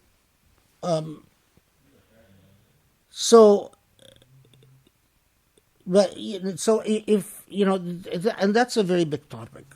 The first I mean, the first question is also connected to the second question in many ways. But anyway, um,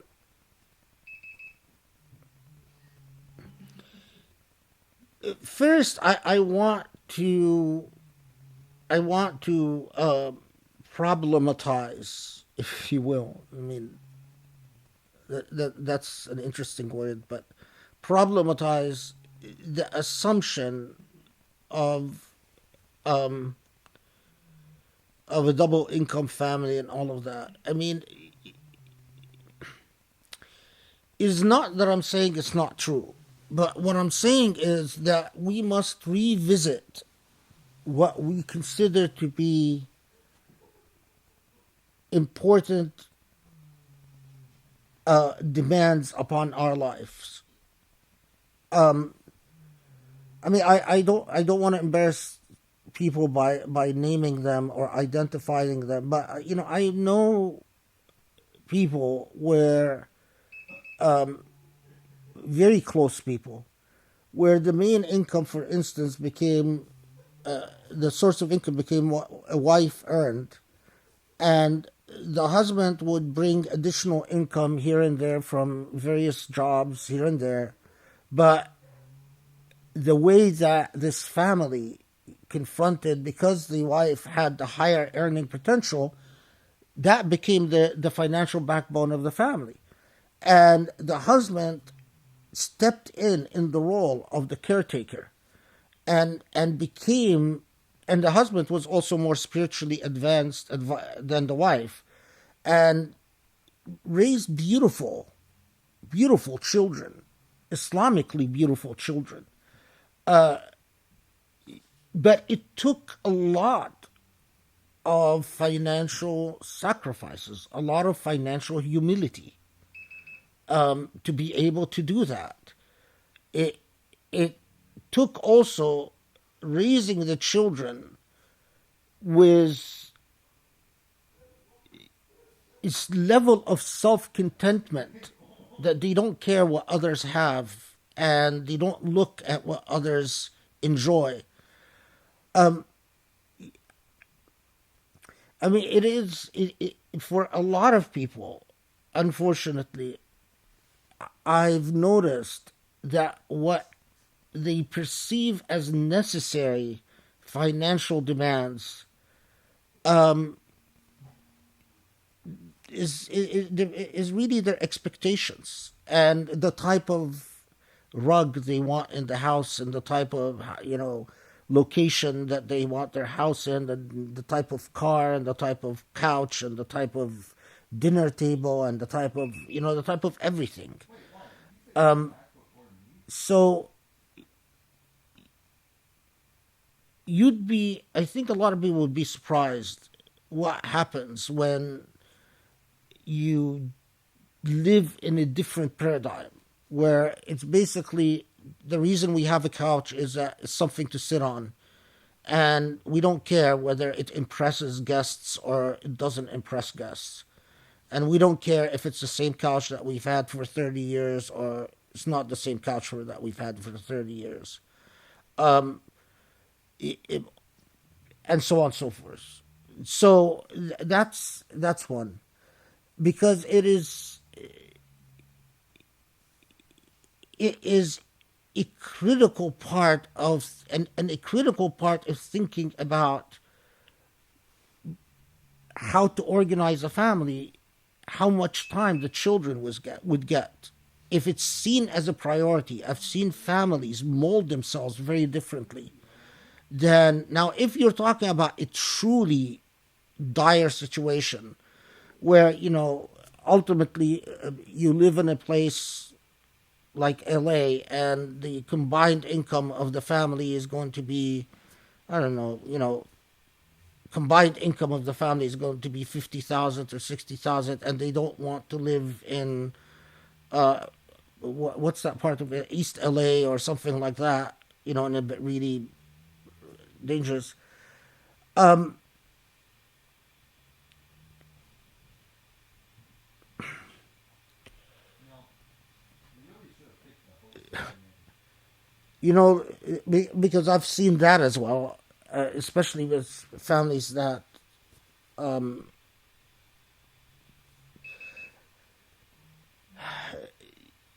then ideally it is the Muslim community that would step in to help.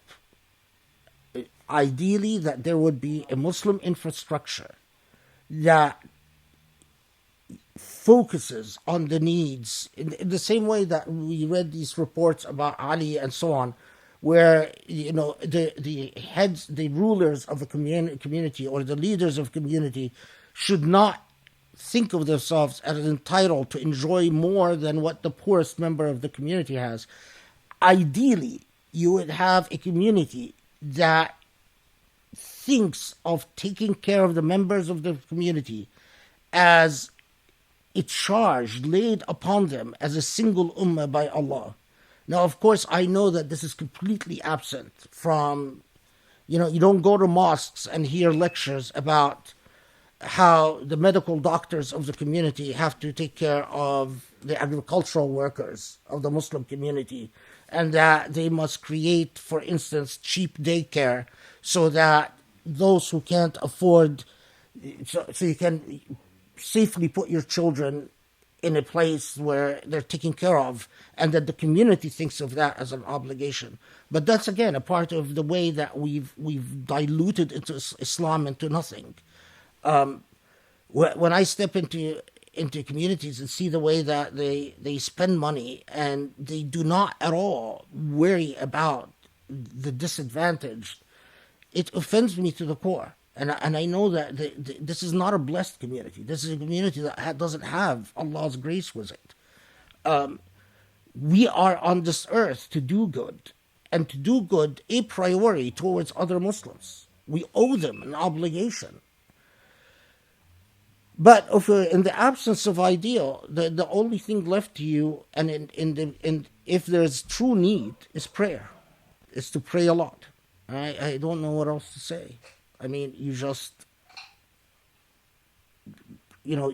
rely. I mean, I know a family, for instance, a man from India. The father worked, the mother didn't work. They had 4 children, and they lived in the Bronx. And the daughter that I was friends with went to an Ivy League school on a scholarship, and the children grew up to be marvelous. And when I'm like, what the heck did you do to raise the children like that? And they were extremely pious, a lot of prayer, and you can see the miraculous hands of the divine in the way that the children grew up. So don't discount that. I mean, don't minimize that.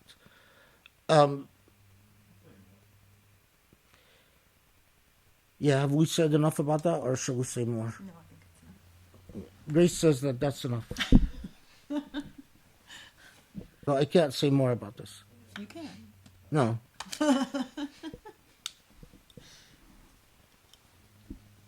you see how convenient I am?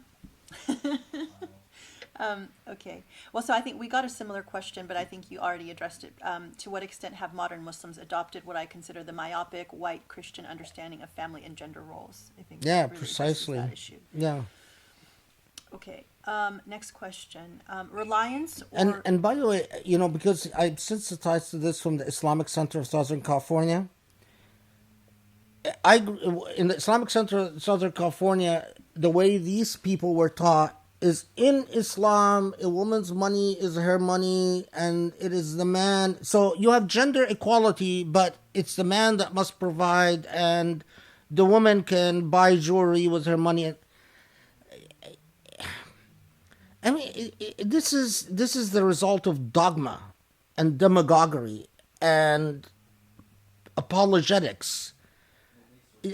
The family unit in Islam, the whole point is that to come together in a true partnership, to create a blessed habitat, blessed by Allah, to raise blessed children. And these myopic, outdated ideas are very dangerous. They have their place in situations when we're talking about disempowered, uneducated women. Then yes, they should save their money just in case their, lousy husband dumps them eventually and goes and marries some younger woman. But in situations where women are educated and empowered, then they should take care of the family. That should be their priority. Yeah, I mean, to add to that point, I mean, the professor and I, in our 25 years of marriage, there were times where, when he was a graduate student and I was working in a professional, corporation where I was making more money. And then that changed. And so it's gone back and forth, but we've always had, shared account, no idea that I should have money to spend on jewelry or whatever. It just is a very foreign concept. And now it's that, I handle all of the finances. And if I've said before, the way our partnership works is that I pretty much try to handle all of the mundane issues so I can clear the plate so the sheikh can just focus on his work. And that's how it works in our family, and it works well. But it's the shared cause and the shared division of labor according to what makes sense for what we're doing. So if any of you, whether you're a man or a woman and you marry a scholar, so if the man marries a woman who's a scholar, or if the woman marries a man who's a scholar, know that they're entirely useless in life. And just take charge of everything and say, go get lost and read your books. Just produce good ideas for humanity. And that's my best advice to you. Don't trust them with anything practical. They're going to create a disaster and it will blow up in your face eventually. So, Alhamdulillah. Okay.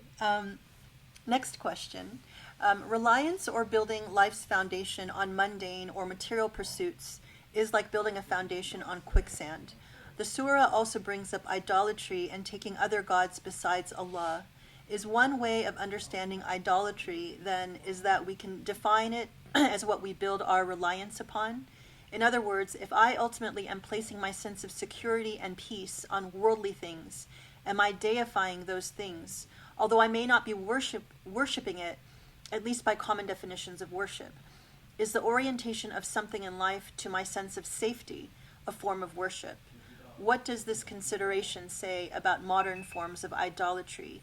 For example, is an organization that compromises its Islamic ethics for pragmatic reasons then worshipping something other than God due to the very nature of where they orient their sense of reliance and sense of what holds power?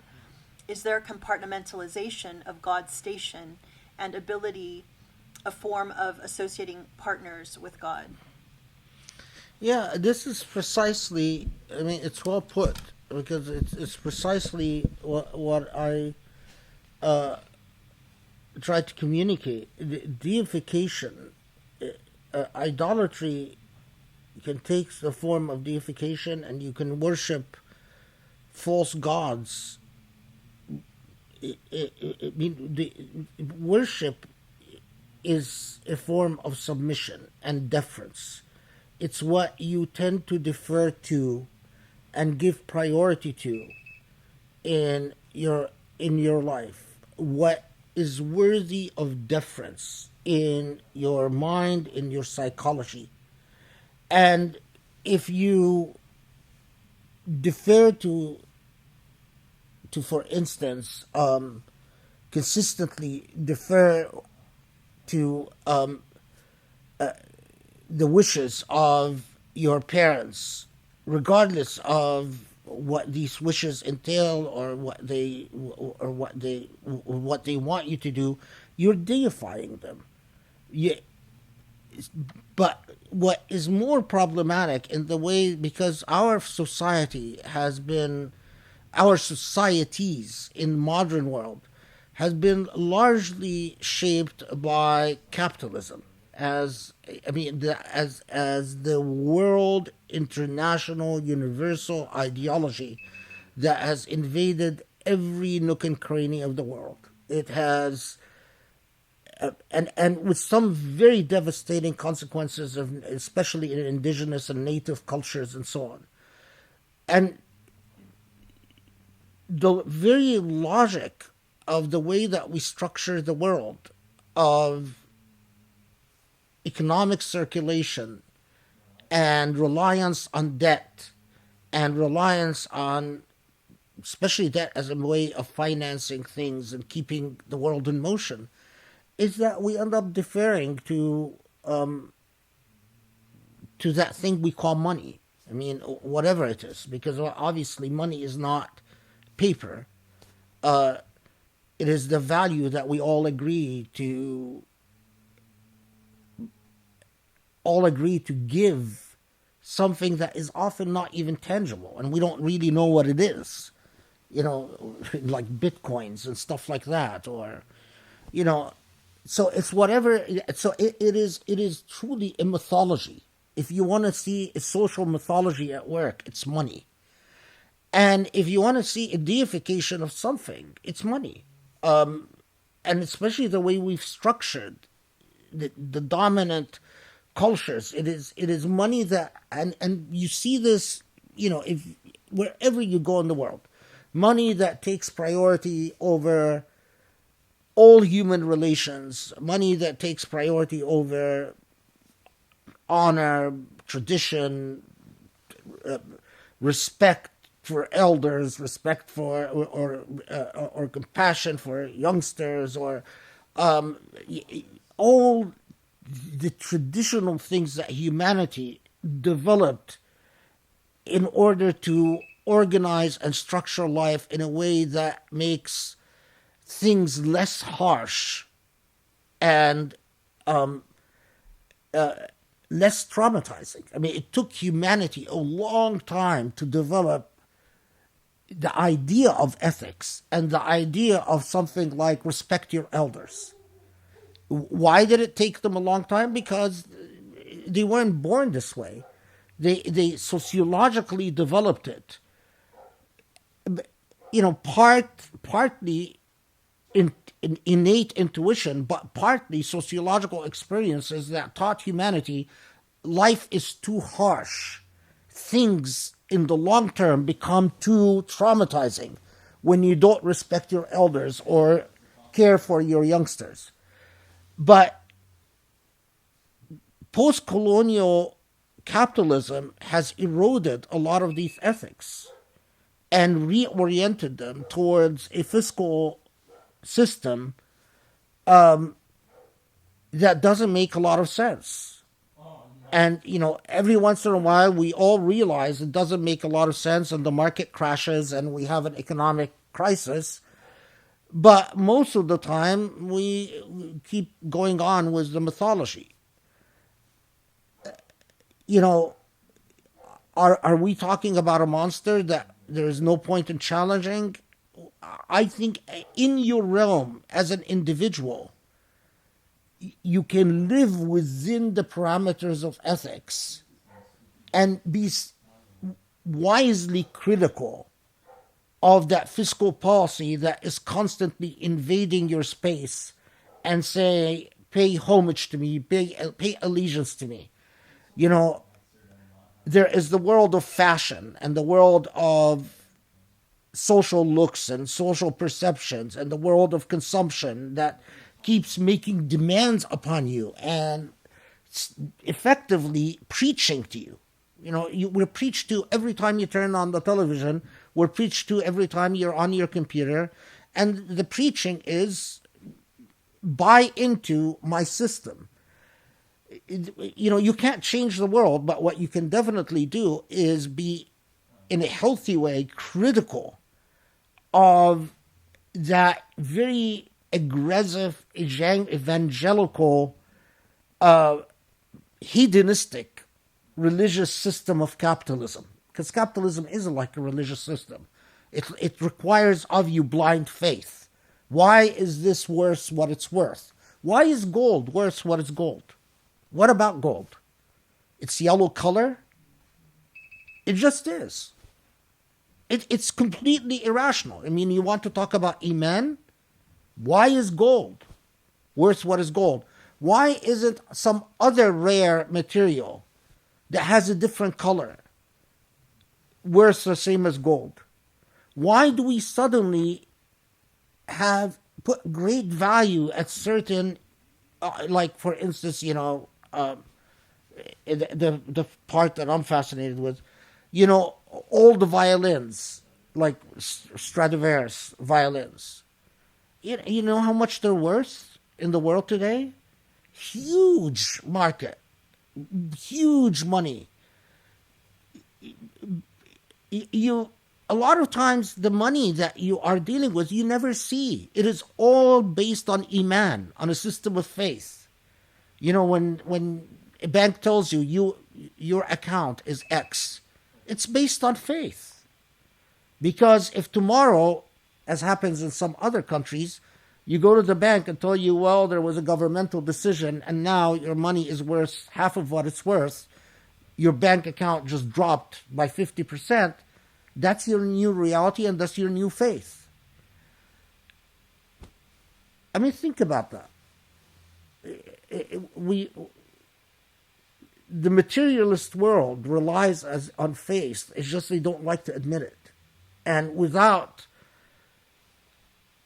that system of shared mythology that we all engage in, the capitalist system wouldn't survive a day.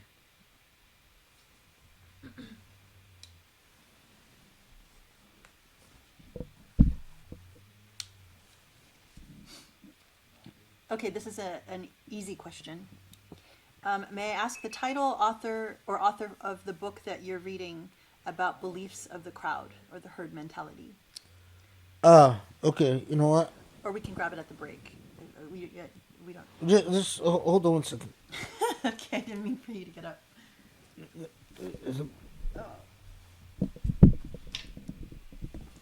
I actually meant to bring it and I forgot. Okay.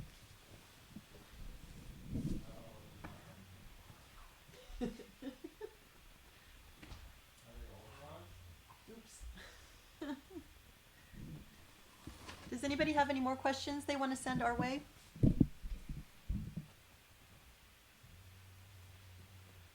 Any more on the tube?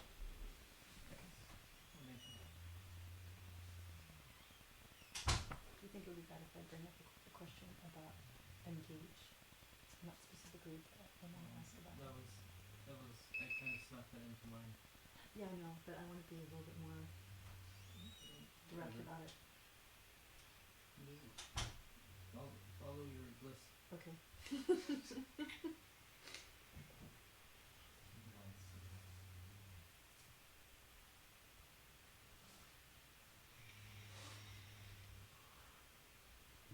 So far, I like it.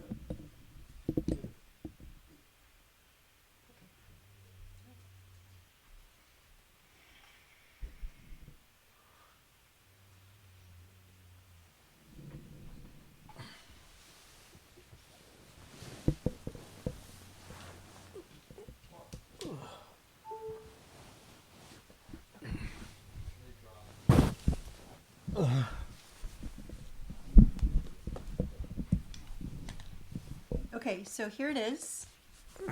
It's called. Oh, here. Do you want to put this on? Hold it up this way, and that way. It's called The Psychology of the Masses: Why You Believe What You Believe and Do What You Do by Noah Halberg, Halberg. And actually, on this point, I'll make sure that we add it to our Usuli bookshop. So let me just give a quick plug for that. The professor was talking about how I had given him a bibliography of all the books that have come out on Islam and related areas or subject areas. And alhamdulillah, that he went through this very long list and selected the books that he specifically recommended. And we put them all on the Usuli bookshop. So if you are looking for, high quality books that have been personally selected by the professor they're there. So, and just to say that when he went through this resource, he actually had the first pass was just to identify which books were of scholarly quality, and then secondarily, I sent him back and said, okay, that's fine that they're of scholarly value, like they meet that standard, but how many do you actually recommend?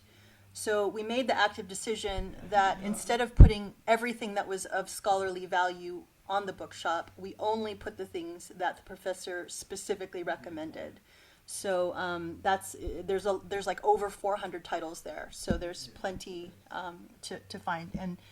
And then, as I've said, Usuli gets a little bit of a share of whatever you buy, but not just from our bookshop, but actually if you go to bookshop.org through the Usuli site, and you go anywhere on bookshop.org, which has a gazillion titles, anything that you buy, we'll get a little commission from that. So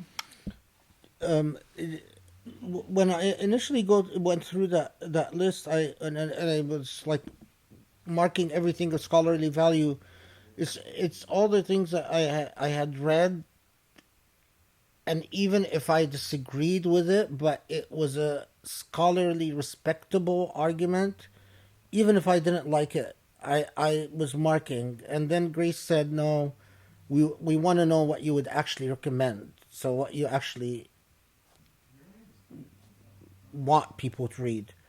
So anyway, I think that's what you ended up. yeah. There are a lot of. You'd be surprised how many. How much scholarship there is about Islam in English. I mean, there is so much.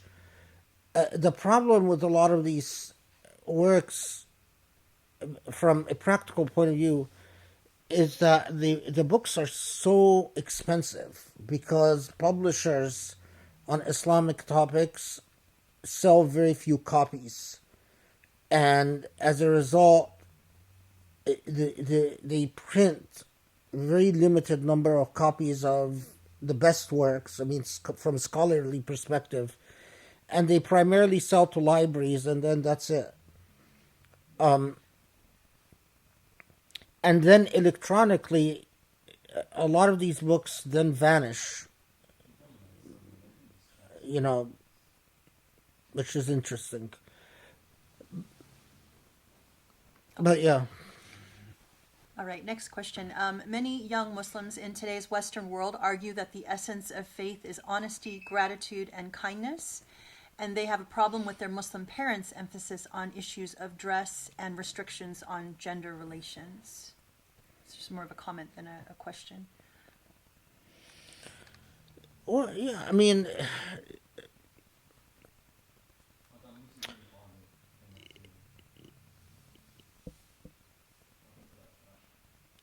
the point about gender relations, I mean, here again, we go back to the orientation of raising children. The point is that to live a principled, committed life.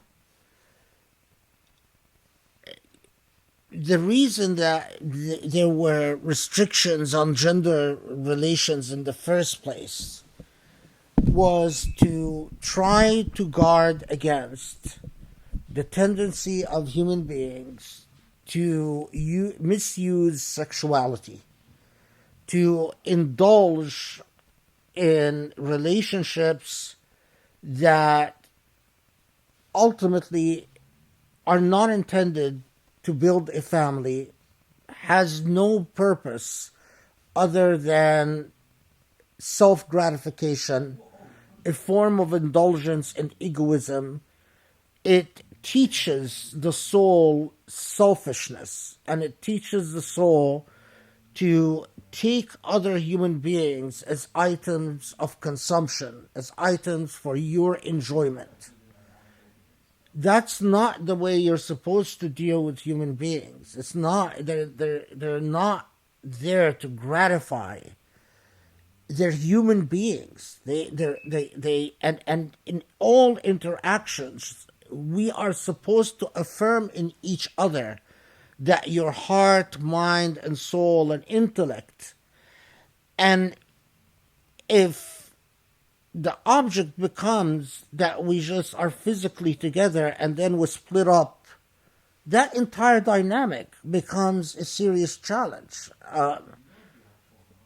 You're not in nurturing relationships. You are in consuming relationships. And there's a world of difference. So the initial safeguards, the logic of the safeguards, in legal terms, the operative terms, illat al-hukm, is to further a certain type of dynamic, a certain type of... Now, of course, that has become grossly misapplied in that you pursue the restrictions for the sake of restrictions,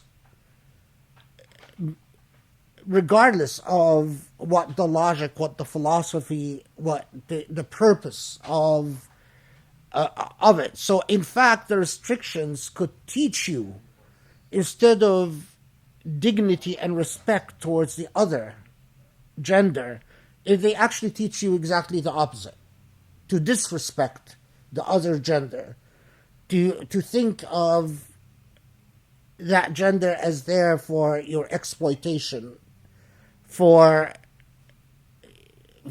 achieving purely materialistic objects. So, again, I revisiting the way we talk to our children about relations, to focus on respect and dignity and humanity, to focus on the right of people that come together respectfully and dignity to negotiate their own nest of peace and tranquility, and for society to recognize their right to an autonomy in negotiating this relationship is very important. Because if society also says, no, this is the way you have to do it, and no other way is permissible, well, that leads to its own social ills, people. That leads to serious problems as well. When Allah subhanahu wa ta'ala tells us that these azwaj are sakanan lakum, that they are a source of, the very foundation is to build households of tranquility. That's a very different orientation. There are so many households where you just have the semblance of a family, but none of tranquility, no peace. So really, you don't have a family. It is meaning, again, I see how misguided we are when I see what goes on Muslim dating sites. These are our youth. And you go through... I wasn't looking for someone to marry. I was just... I was doing research. So, you go through one after another, just every single one. And there is just nothing remotely Islamic. Men or women. It just... And you say, okay, who raised these people? Who's teaching them? It's... Yeah, I don't know. And even all the I can't tell you how many... Even in the Islamic Center of Southern California, which was supposed to be the most enlightened, of course they turned out to be as ignorant and dark as so many others, even more so. But... I would sit in youth group classes and I would hear the most horrendous things being told to I mean, whole discourses about sex and sexuality, the issue of dignity and respect and and tranquility in God wouldn't come up once. So what's the point? And eventually, I was asked initially in the old days, long time ago, to speak to youth group in the Islamic Center, Southern California, and then eventually they just stopped inviting me because I would tell them, your parents don't know what's best for you, but dignity is critical. You have to respect your parents. You have to listen to what they say in due consideration. In other words, give it serious weight. But ultimately, you have to learn to navigate your own course.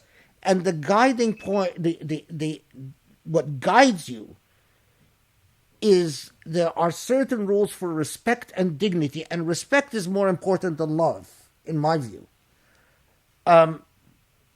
Because there are a lot of love that is very disrespectful and very destructive. And love doesn't excuse the lack of dignity. People thrive when they feel respected and dignified. And that's true in marriages, that's true in families, that's true even if a child goes astray. If you teach this child self-respect, in due time they will come back. But if they don't learn self-respect, they're lost.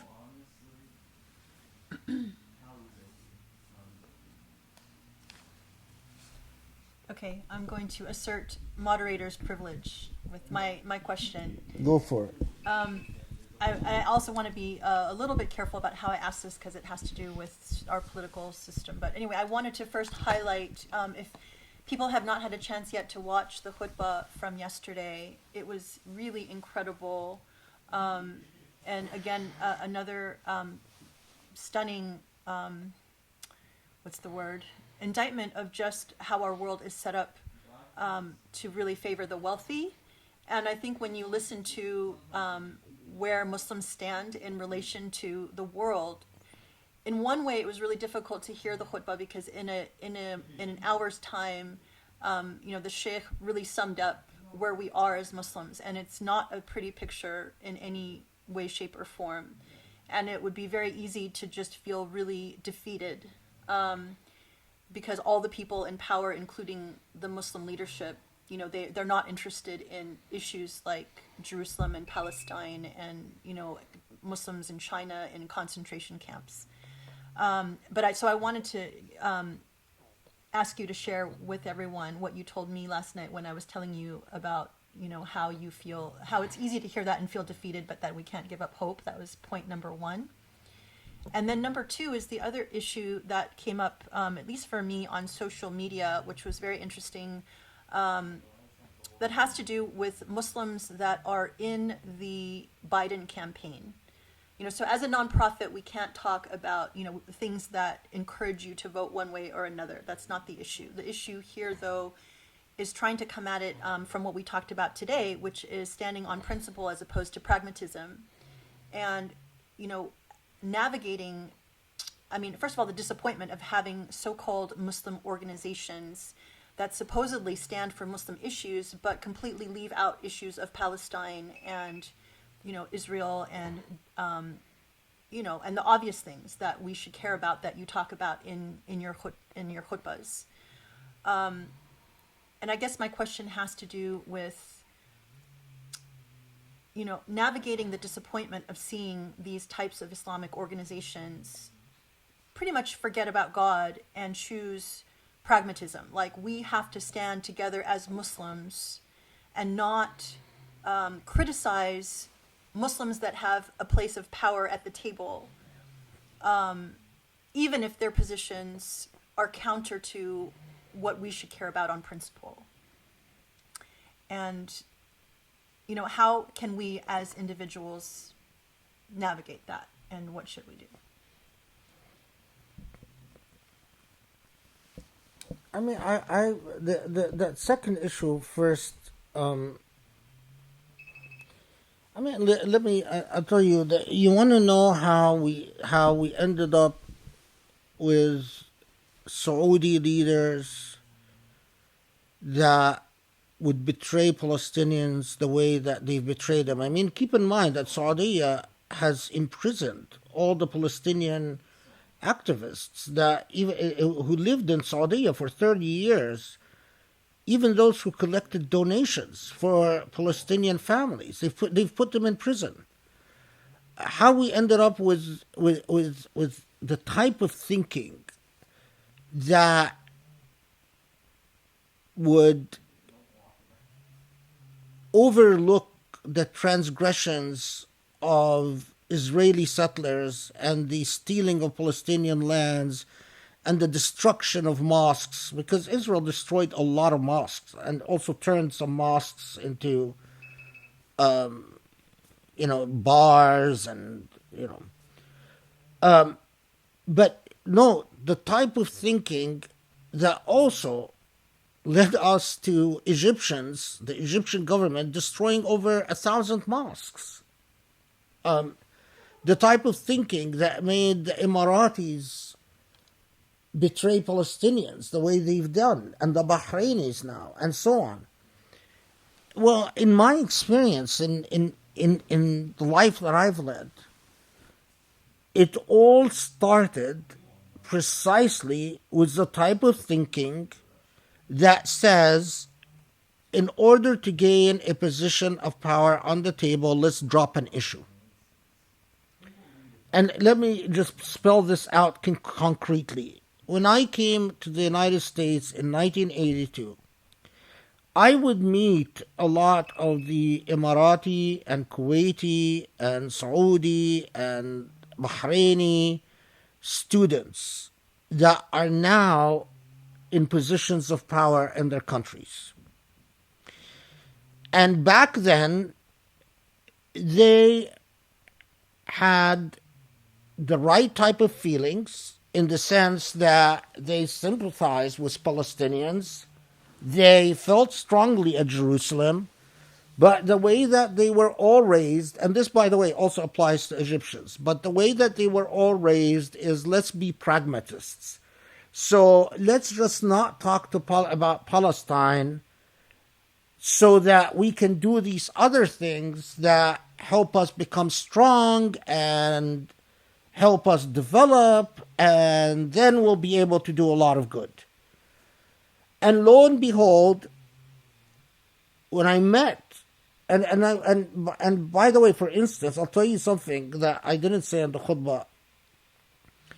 When I was at Princeton, I was teaching a couple of courses at Princeton, and I went through an event or an incident that just stayed with me. I had a student from the Emirat, I believe he was Emirati or Saudi, I don't remember. Anyway, I had a student in my class who was either Emirati or Saudi. Saudi. He was from the royal family. And he was flunking my course. And so I was going to give him the grade he deserves. Next thing I know, I'm being called by the chair of the department, Avram Yudovich, and I'm told not to flunk the student. And I was surprised that Avram Yudovich was going out of his way to not just help this guy, but to give this guy special treatment. So I started noticing, and what I soon discovered is a lot of the people from Saudi and Kuwait and the Emirat and Bahrain at an institution like Princeton, but also the same thing I've experienced at Yale, are given special treatment. And I initially thought that they're given special treatment because of money, but then I realized that no. They're given special treatment because Avram Yudovich was an ideologue. He cared passionately about Israel. And he was creating the generation that you see doing what they're doing now. All of these people, all these diplomats were trained here in the US and in Britain. And they were all, their intellects were shaped. And their intellects were shaped on pragmatic grounds. Avram Yudovich never told any of his Gulfi students or Egyptian students, because there was an Egyptian guy that I knew as well, stop caring about Palestine or stop caring about Jerusalem. What they were told is be practical. You want to help the Palestinians? Be practical. Give priority to pragmatism. This is the effect. This is the outcome, people. Because you, as a human being, you can't keep... If you pretend to be something long enough, you become it.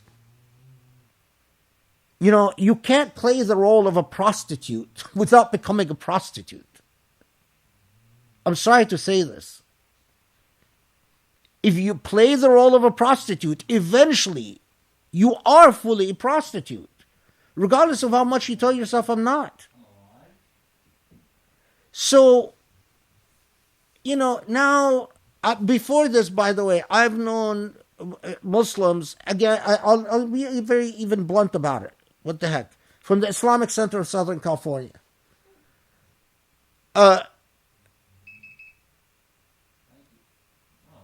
In order to sit on chairs of power, we have to play ball and talk about... So the next thing I know is that in order to get a silly award, you have to meet a list of demands dictated by Zionist organizations condemning Palestinian this, condemning Palestinian that, condemning this organization, condemning this, condemning... And you want to be nice boys and girls, so you do it, but the next generation doesn't have your psychology. The next generation doesn't know that you did all of this to just have a share in the power. The next generation takes you at your word and actually believes that these issues didn't matter to you. So the next generation doesn't care about Jerusalem anymore. They don't even know why you cared about Jerusalem. They don't even know why their parents cared about Jerusalem once upon a time. What's the big deal? Aqsa Mosque is just another mosque. Well, isn't it true that when the Prophet died, the Aqsa Mosque was not under Muslim control? Well, you know, but isn't it just one of the companions who extended Muslim control to the Aqsa Mosque? Well, and on and on and on. That is the problem. So, in order to get Biden to like us, we have to drop Palestine. Okay, so Biden likes you. And let's say Biden gets elected. Is Biden going to help you with Palestine at that point? Or is it that everyone that comes after Biden will say, well, in the same way you drop Palestine for Biden, you're going to drop Palestine for us? And before you know it, you're without principles. And do you really think that now that they saw that you can forgo your principles on Palestine, they're going to help you with Muslims in China? Or they're going to help you with the Rohingyas? They don't respect you. People respect people with principles. They don't respect you. It's like these Muslims who voted for Trump because they thought he's going to make all the difference with Syria. Did Trump make all the difference with Syria? And I remember, I used to argue with them. He's not going to help the Syrians because he doesn't care about Muslims. He fundamentally thinks Muslims are animals. He's not going to help. You think he's going to bring freedom to Syria? No, no, no. He's, you vote for him because he's going to make all. Or now the Muslims who think, oh, Trump is strong on China. Really? Trump has diluted everything Congress passed to attempt to do something on China. Look at that recent Hollywood Disney movie, Mulan, filmed in where the Holocaust is taking place, thanking the government that is responsible for the Holocaust in that province. Has Disney suffered any economic penalties? Not under the Trump administration, because Trump has watered down the legislation that Disney can go film there, can work with the government responsible for Holocaust, and not worry about any consequences under American law, because the way the law is phrased. The problem is that Muslims who just spew off stuff haven't even bothered read the law. How can you sit there pontificate about China, and even some of them write articles, and you haven't even read the law?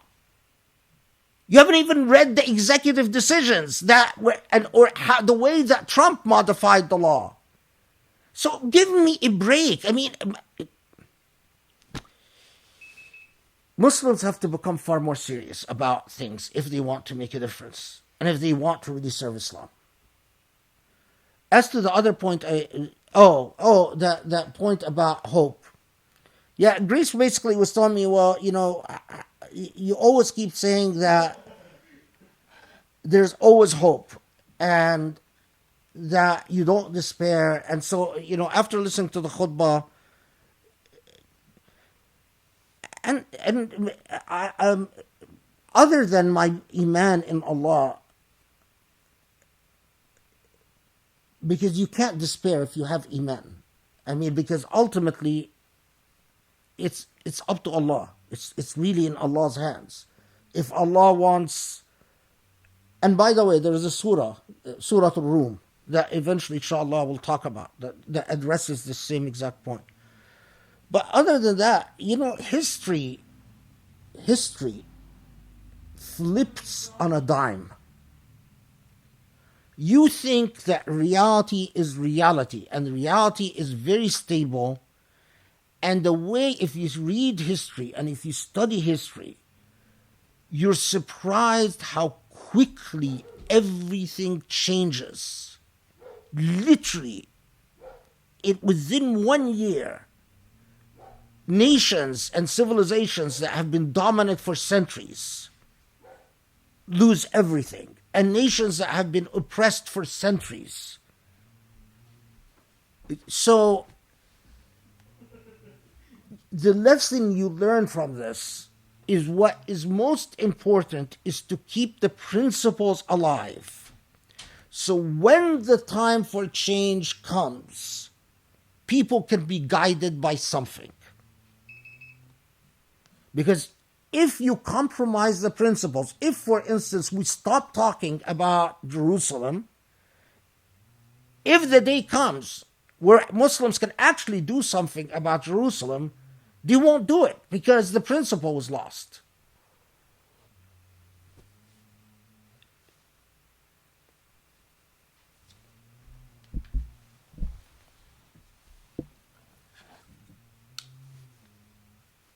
That was perfect, alhamdulillah. Thank you. And I think on that's a good place to end, on that note of hope and faith. And we now are just shy of our 6-hour mark.